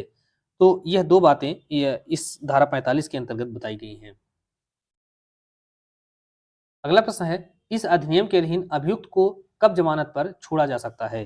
तो चूंकि यहाँ पर यह बता दिया गया कि यह अपराध जो है वह गैर जमानती है, तो गैर जमानती है तो इसलिए जमानत पर छोड़ना या न छोड़ना यह न्यायालय के विवेक पर होता है। लेकिन अगर मान लीजिए न्यायालय जमानत पर छोड़ रहा है तो छोड़ते समय उसको जो है कुछ बातों का न्यायालय को कुछ शर्तों का पालन करना आवश्यक होगा। तो इसमें पहली शर्त है कि लोक अभियोजक को जमानत का विरोध करने का अवसर दिया जाएगा और उसके बाद ही जो है उसको जमानत पर छोड़ा जाएगा। न्यायालय का अगर यह समाधान हो जाता है कि व्यक्ति दोषी नहीं है, तब भी उसको जमानत पर छोड़ दिया जाएगा। तीसरा है कि जमानत के दौरान कोई अपराध किए जाने की संभावना नहीं है। न्यायालय को ऐसा प्रतीत होता है कि अगर हम इसको जमानत पर छोड़ दे रहे हैं, तो छोड़ने के बाद यह कोई अपराध नहीं करेगा, बल्कि शांतिपूर्ण तरीके से यह रहेगा। तो इन सभी बातों का अगर समाधान हो जाता है या इन सभी शर्तों का पालन हो जाता है, तभी जो है न्यायालय जो है जमानत पर छोड़ेगा, अन्यथा नहीं। अगला प्रश्न है विशेष न्यायालय धारा 45 के अंतर्गत अभियुक्त को जमानत पर निर्मुक्त कर सकेगा। तो कुछ व्यक्ति ऐसे हैं कि उनको जमानत पर निर्मुक्त करना ही पड़ेगा, छोड़ना पड़ेगा। तो यह जो है पहला है कि अगर उसकी उम्र 16 वर्ष से कम आयु की है या कोई महिला है या रुग्ण है या अशक्त व्यक्ति है, इन मामलों में उसको जमानत पर छोड़ दिया जाएगा। अगर 1 करोड़ रुपए से कम धनराशि या मनी लॉन्ड्रिंग का मामला है और उसने स्वयं या अन्य सहअभियुक्त के साथ अभियुक्त है, तो इन सभी परिस्थितियों में उसको जमानत पर छोड़ा जा सकता है। तो यह 1 करोड़ की जो धनराशि है, इसको ध्यान रखना है कि 1 करोड़ रुपए जो है, यह प्रारंभ से नहीं था, बल्कि इसको 2018 में इस राशि को बढ़ा करके 1 करोड़ किया गया है। तो यहाँ पर यह पूछा जा सकता है कि यह 1 करोड़ की धनराशि क्या प्रारंभ से ही थी, अर्थात 2002 का जो अधिनियम है तभी से है, या बाद में इसको परिवर्तित किया गया है। तो इसको जो है 2018 का जो संशोधन है, उसके तहत 1 करोड़ की धनराशि यहाँ पर प्रतिस्थापित की गई है। अगला प्रश्न है, निम्नलिखित कथनों में से असत्य कथन बताइए। पहला है, विशेष न्यायालय के समक्ष कार्यवाहियों पर दंड प्रक्रिया संहिता के उपबंध लागू होंगे। तो इस अधिनियम के अधीन जो कोई कार्यवाही होती है विशेष न्यायालय के द्वारा, वहां पर कौन सी प्रक्रिया फॉलो की जाएगी, तो जो प्रक्रिया सीआरपीसी या अब बीएनएसएस अर्थात भारतीय नागरिक सुरक्षा संहिता के अंतर्गत जो प्रक्रिया बताई गई है, हालांकि प्रक्रिया सेम है, इसलिए वही प्रक्रिया लागू होगी।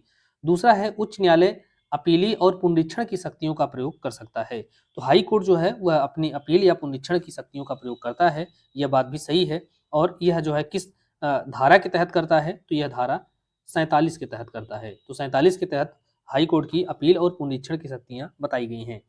तीसरा है, निदेशक किसी व्यक्ति को साक्ष्य देने या दस्तावेज पेश करने या उसको हाजिर होने के लिए जो है समन आदि जारी कर सकता है।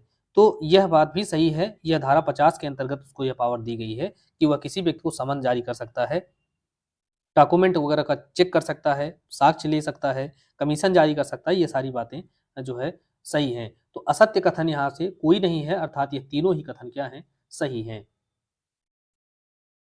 अगला प्रश्न है, प्राधिकारियों के वर्ग में निम्नलिखित में से कौन शामिल है। तो धारा 48 के अंतर्गत प्राधिकारियों के वर्ग बताए गए हैं कि इस अधिनियम के पर्पज के लिए जो अधिकारी होंगे उनके कुछ वर्ग होंगे। तो इसके अंतर्गत बताया गया कि निदेशक, अपर निदेशक अथवा संयुक्त निदेशक, उप निदेशक, सहायक निदेशक, यह सभी जो है इसके अंतर्गत शामिल हैं। तो कौन कौन शामिल हैं, यह सभी प्राधिकारियों के वर्ग में शामिल हैं इस अधिनियम के प्रयोजनों के लिए। अगला प्रश्न है, समन करने, दस्तावेज प्रस्तुत करने और साक्ष्य देने आदि के बारे में प्राधिकारियों की शक्ति के बारे में प्रावधान मनी लॉन्ड्रिंग एक्ट की किस धारा के अंतर्गत दिया गया है। तो धारा 50 जो है यह समन करने, दस्तावेज पेश करने, साक्ष्य देने आदि के बारे में जो है प्रावधान करती है। अगला प्रश्न है, अधिनियम की धारा 54 जांच आदि में सहायता करने के लिए और इस अधिनियम के प्रवर्तन में प्राधिकारियों की सहायता करने के लिए किस अधिकारी को सशक्त किया गया है। तो धारा 54 के तहत किस अधिकारी को जो है सशक्त किया गया है। तो 54 के अंतर्गत जांच आदि करने में सहायता के लिए जो सशक्त किया गया है, वहां पर कुछ अधिनियम बताए गए हैं, उसी अधिनियम के लिए जो है सशक्त किया गया है। तो इसके अंतर्गत भारतीय रिजर्व बैंक के अधिकारियों को किया जाता है, पेंशन निधि नियामक और विकास प्राधिकरण के अधिकारियों को किया जा सकता है, पुलिस अधिकारियों को किया जा सकता है, अर्थात इनमें से सभी, चूंकि यहाँ पर एक लंबी सूची दी गई है और इनमें जो बताया गया है कि इन इन अधिकारियों को जांच आदि में सहायता करने के लिए इम्पावर्ड किया जा सकता है। तो इसी में से 3 विकल्प यहाँ पर हमने रखा है और इसको इसलिए रखा है क्योंकि आपको कन्फ्यूजन हो सकता है क्या बैंक के अधिकारी भी जांच करने के लिए इम्पावर्ड किए जा सकते हैं, पेंशन निधि अधिकरण के अधिकारी किए जाते हैं, पुलिस तो की ही जाती है। तो इस प्रकार से यहाँ पर थोड़ा-सा आपको धारा 54 को 1-2 नज़र पढ़ना होगा, देखना होगा, चीज़ें क्लियर हो जाएँगी। अगला प्रश्न है, ऐसा कोई देश या भारत से बाहर कोई स्थान जिसकी बाबत केंद्र सरकार द्वारा उस देश की सरकार के साथ संधि के माध्यम से या अन्यथा समझौता किया जाए, वह क्या कहलाता है। तो जिस देश के साथ हम इस अधिनियम के पर्पज से कोई समझौता करते हैं कि आपके यहाँ अगर हमारे देश का कोई मनी लॉन्ड्रिंग एक्ट का अपराधी है, वह जा करके निवास करता है, संपत्ति संग्रह करता है, आदि आदि कार्य करता है, तो उसके साथ जो है हम कुछ समझौता करते हैं। समझौता के देशों के साथ करते हैं, उसको संविदाकारी राज्य कहा जाता है। तो संविदाकारी राज्य या कॉन्ट्रैक्टिंग स्टेट, इसकी परिभाषा जो है धारा 55 के अंतर्गत दी गई है। अब 55 के अंतर्गत आपको 3 परिभाषाएं दी गई हैं। एक तो है पहचान करना, दूसरा है संविदाकारी राज्य और तीसरा है पता लगाना। यह 3 परिभाषाएं जो है कभी पूछा जाए तो यह धारा 55 के अंतर्गत दी गई हैं और तीनों ही परिभाषाओं को याद रखेंगे क्योंकि यहाँ से अलग से पूरा प्रश्न आपसे बना दिया जाता है। तो परिभाषा खंड सुनते ही तुरंत धारा 2 याद आती है, लेकिन धारा 2 के साथ-साथ धारा 55 जो है इसमें भी परिभाषाएं ही दी गई हैं। तो अगला प्रश्न है कि पहचान करना या आइडेंटिफाई शब्द को मनी लॉन्ड्रिंग एक्ट किस धारा में परिभाषित किया गया है।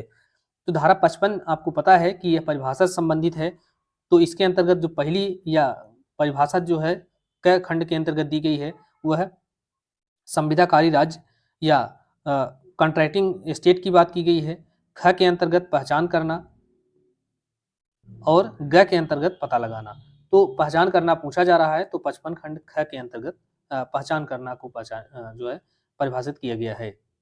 अब पहचान करना किसे कहेंगे, तो इसके अंतर्गत ऐसे सबूत का सिद्ध होना है कि संपत्ति धारा 3 के अधीन किसी अपराध से प्राप्त की गई है या उस अपराध के करने में प्रयोग की गई थी। अगर कोई व्यक्ति इस बात को पहचान लेता है कि जो कोई संपत्ति है वह धारा 3 के अधीन मनी लॉन्ड्रिंग के अपराध के माध्यम से प्राप्त की गई है या अपराध करने में प्रयुक्त की गई है, उसे ही पहचान करना कहा जाता है। पता लगाने से क्या अभिप्रेत है, तो पता लगाने से अभिप्रेत है संपत्ति की प्रकृति का अवधारण करना। यह पता लगाना के अंतर्गत आता है। संपत्ति का स्रोत क्या है, इस बात का अवधारण करना। उसका व्ययन, संचालन, हक अथवा स्वामित्व का अवधारण करना। यह सभी जो अवधारण है वह पता लगाने के अंतर्गत आते हैं, आइडेंटिफाई के अंतर्गत आते हैं। अगला प्रश्न है मनी लॉन्ड्रिंग एक्ट के किस धारा में विदेशों के साथ करार के बारे में प्रावधान किया गया है।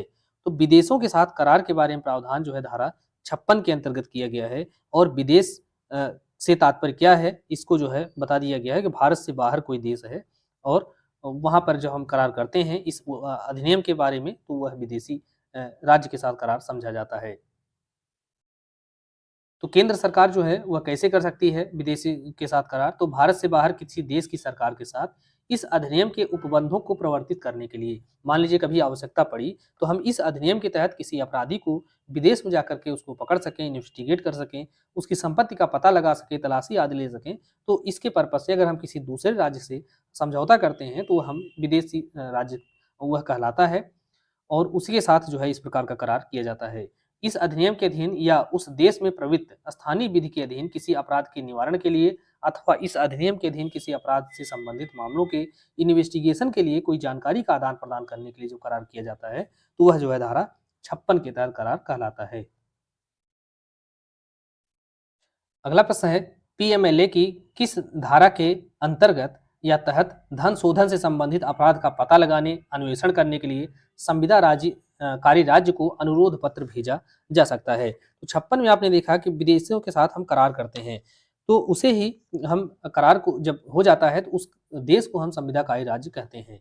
तो जब इस प्रकार से कोई संविदाकारी राज्य का हम निर्माण करते हैं या उसके साथ संविदा करते हैं तो फिर किस लिए करते हैं, तो अपराध का पता लगाने, इन्वेस्टिगेशन करने, तो उसके लिए फिर हम उसको अनुरोध पत्र भेजते हैं। अब हमारा करार हो चुका है, करार हो गया, वह देश हमारा संविदाकारी राज्य बन गया।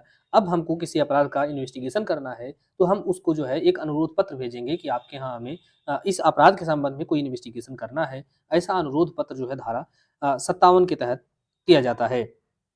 या कभी आवश्यकता पड़ी उस देश को, हमारे संविदाकारी राज्य को, उसके यहाँ से हमारे पास जो है अनुरोध पत्र आएगा, फिर हम धारा 58 के तहत उसको सहायता करेंगे।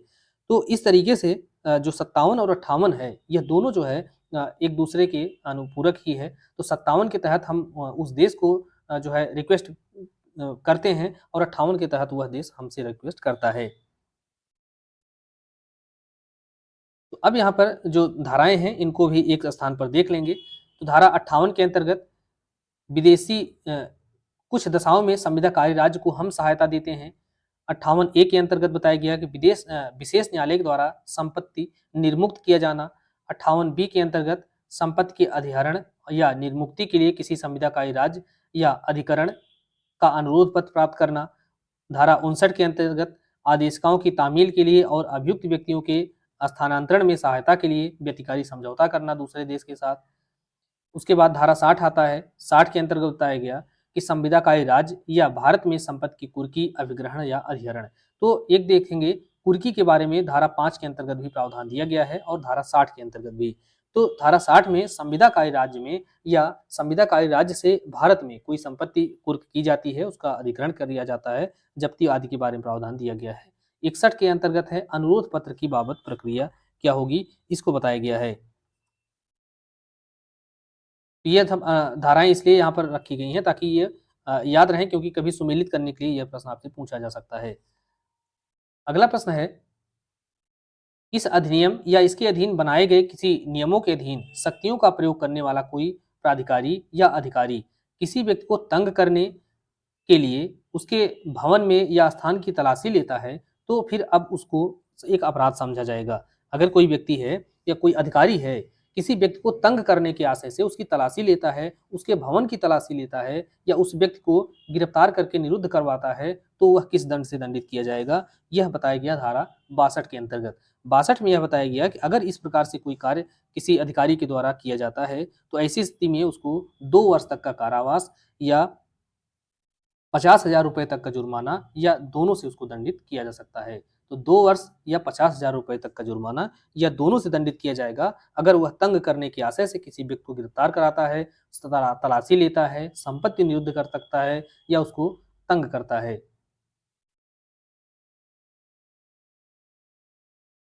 अगला प्रश्न है कि कोई व्यक्ति जो जानबूझ करके और विद्वेषपूर्ण मिथ्या सूचना देता है, कि किसी व्यक्ति के विरुद्ध कोई मिथ्या सूचना, झूठी सूचना दिया, और झूठी सूचना इस बात के लिए दिया कि कोई व्यक्ति है वह मनी लॉन्ड्रिंग एक्ट का अपराध अंतर्गत आने वाला अपराध करता है, और ऐसी सूचना के कारण उस व्यक्ति को गिरफ्तार किया गया या उसकी तलाशी ली गई या उसके जो है संपत्ति को जब्त किया गया। तो बाद में जब विचारणा हुआ तो ऐसा जो सूचना देने वाला व्यक्ति है वह दोषी पाया जाता है।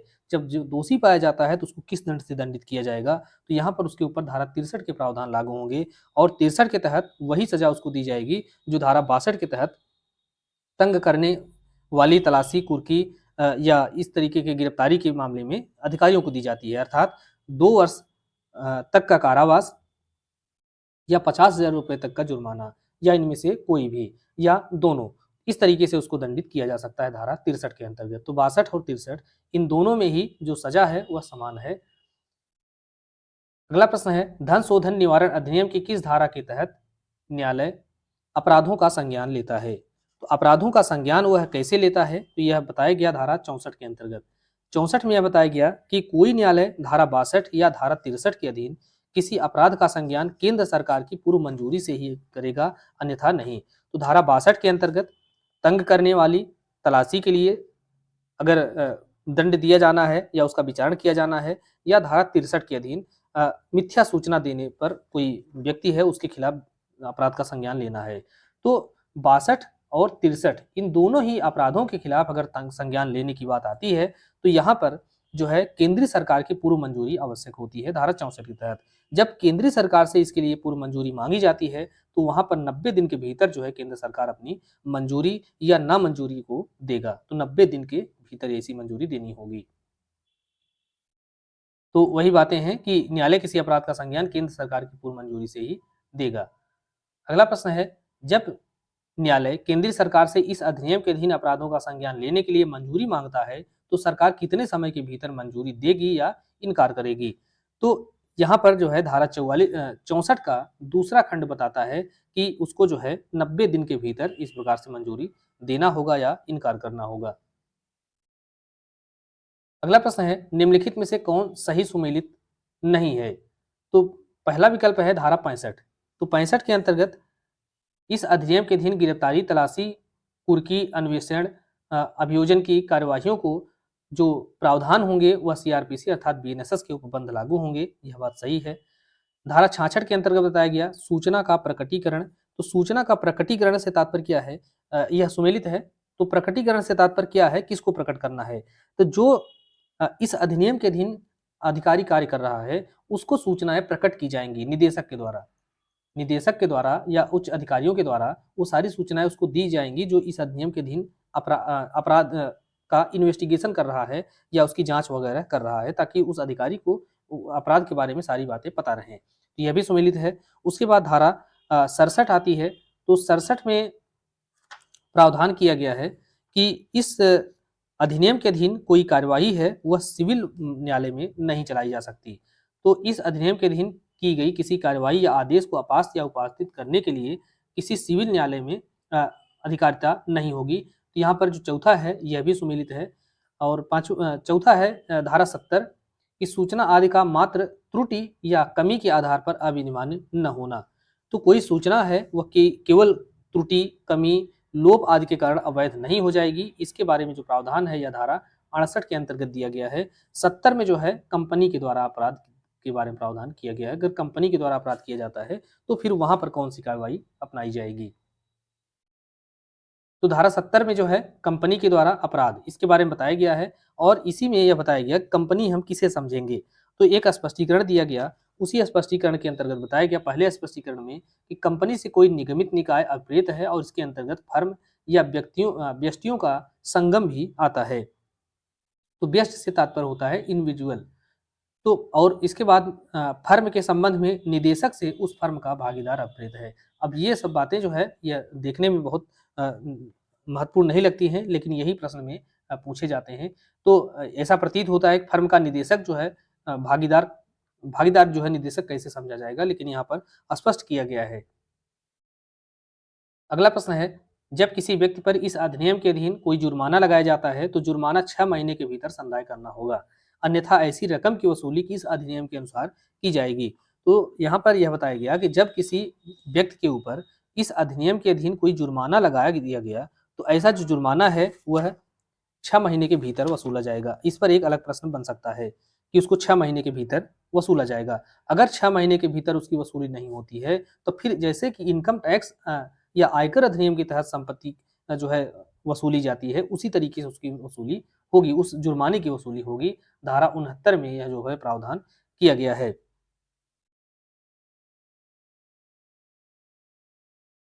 अगला प्रश्न है, सही सुमेलित युग्म नहीं है। तो कौन सा सुमेलित नहीं है? तो पहला देखेंगे धारा 71 के अंतर्गत अधिनियम का अध्यारोही प्रभाव होना, इसके बारे में बताया गया है। तो अध्यारोही प्रभाव का तात्पर्य क्या होता है कि इस अधिनियम के उपबंधों का तत्समय प्रवृत्ति किसी अन्य विधि में या उनसे असंगत विधि किसी बात के होते हुए भी प्रभाव होगा।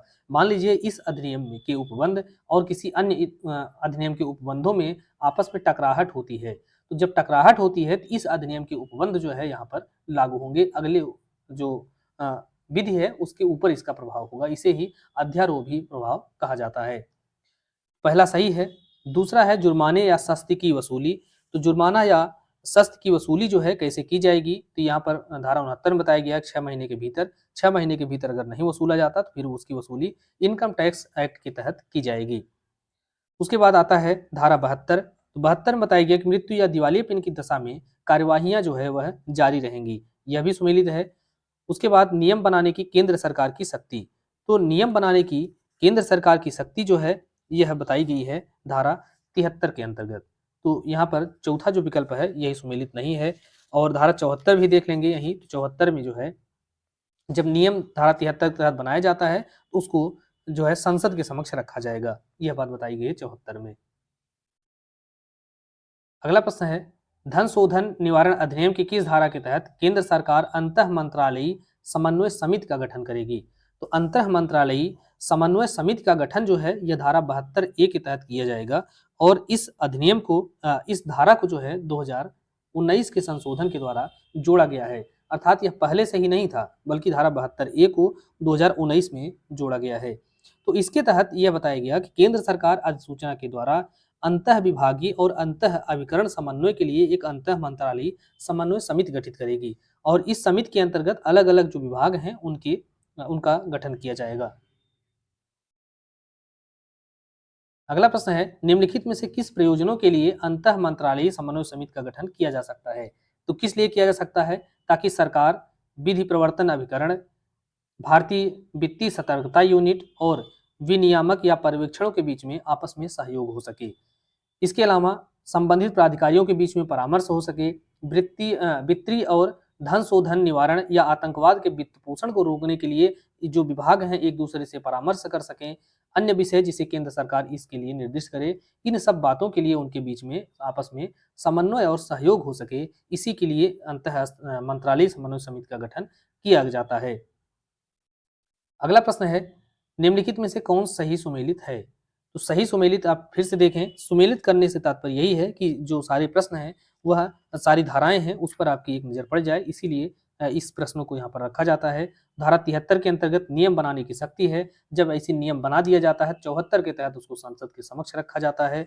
फिर धारा 75 में बताया गया है कि अगर मान लीजिए इस अधिनियम के उपबंधों को लागू करने में कोई कठिनाई दूर होती है तो उस कठिनाई को दूर करने की जो शक्ति है वह केंद्र सरकार के पास होती है, धारा 75 के अनुसार। तो यहाँ पर ये सारी बातें जो है वो पूरी तरीके से सुमेलित हैं।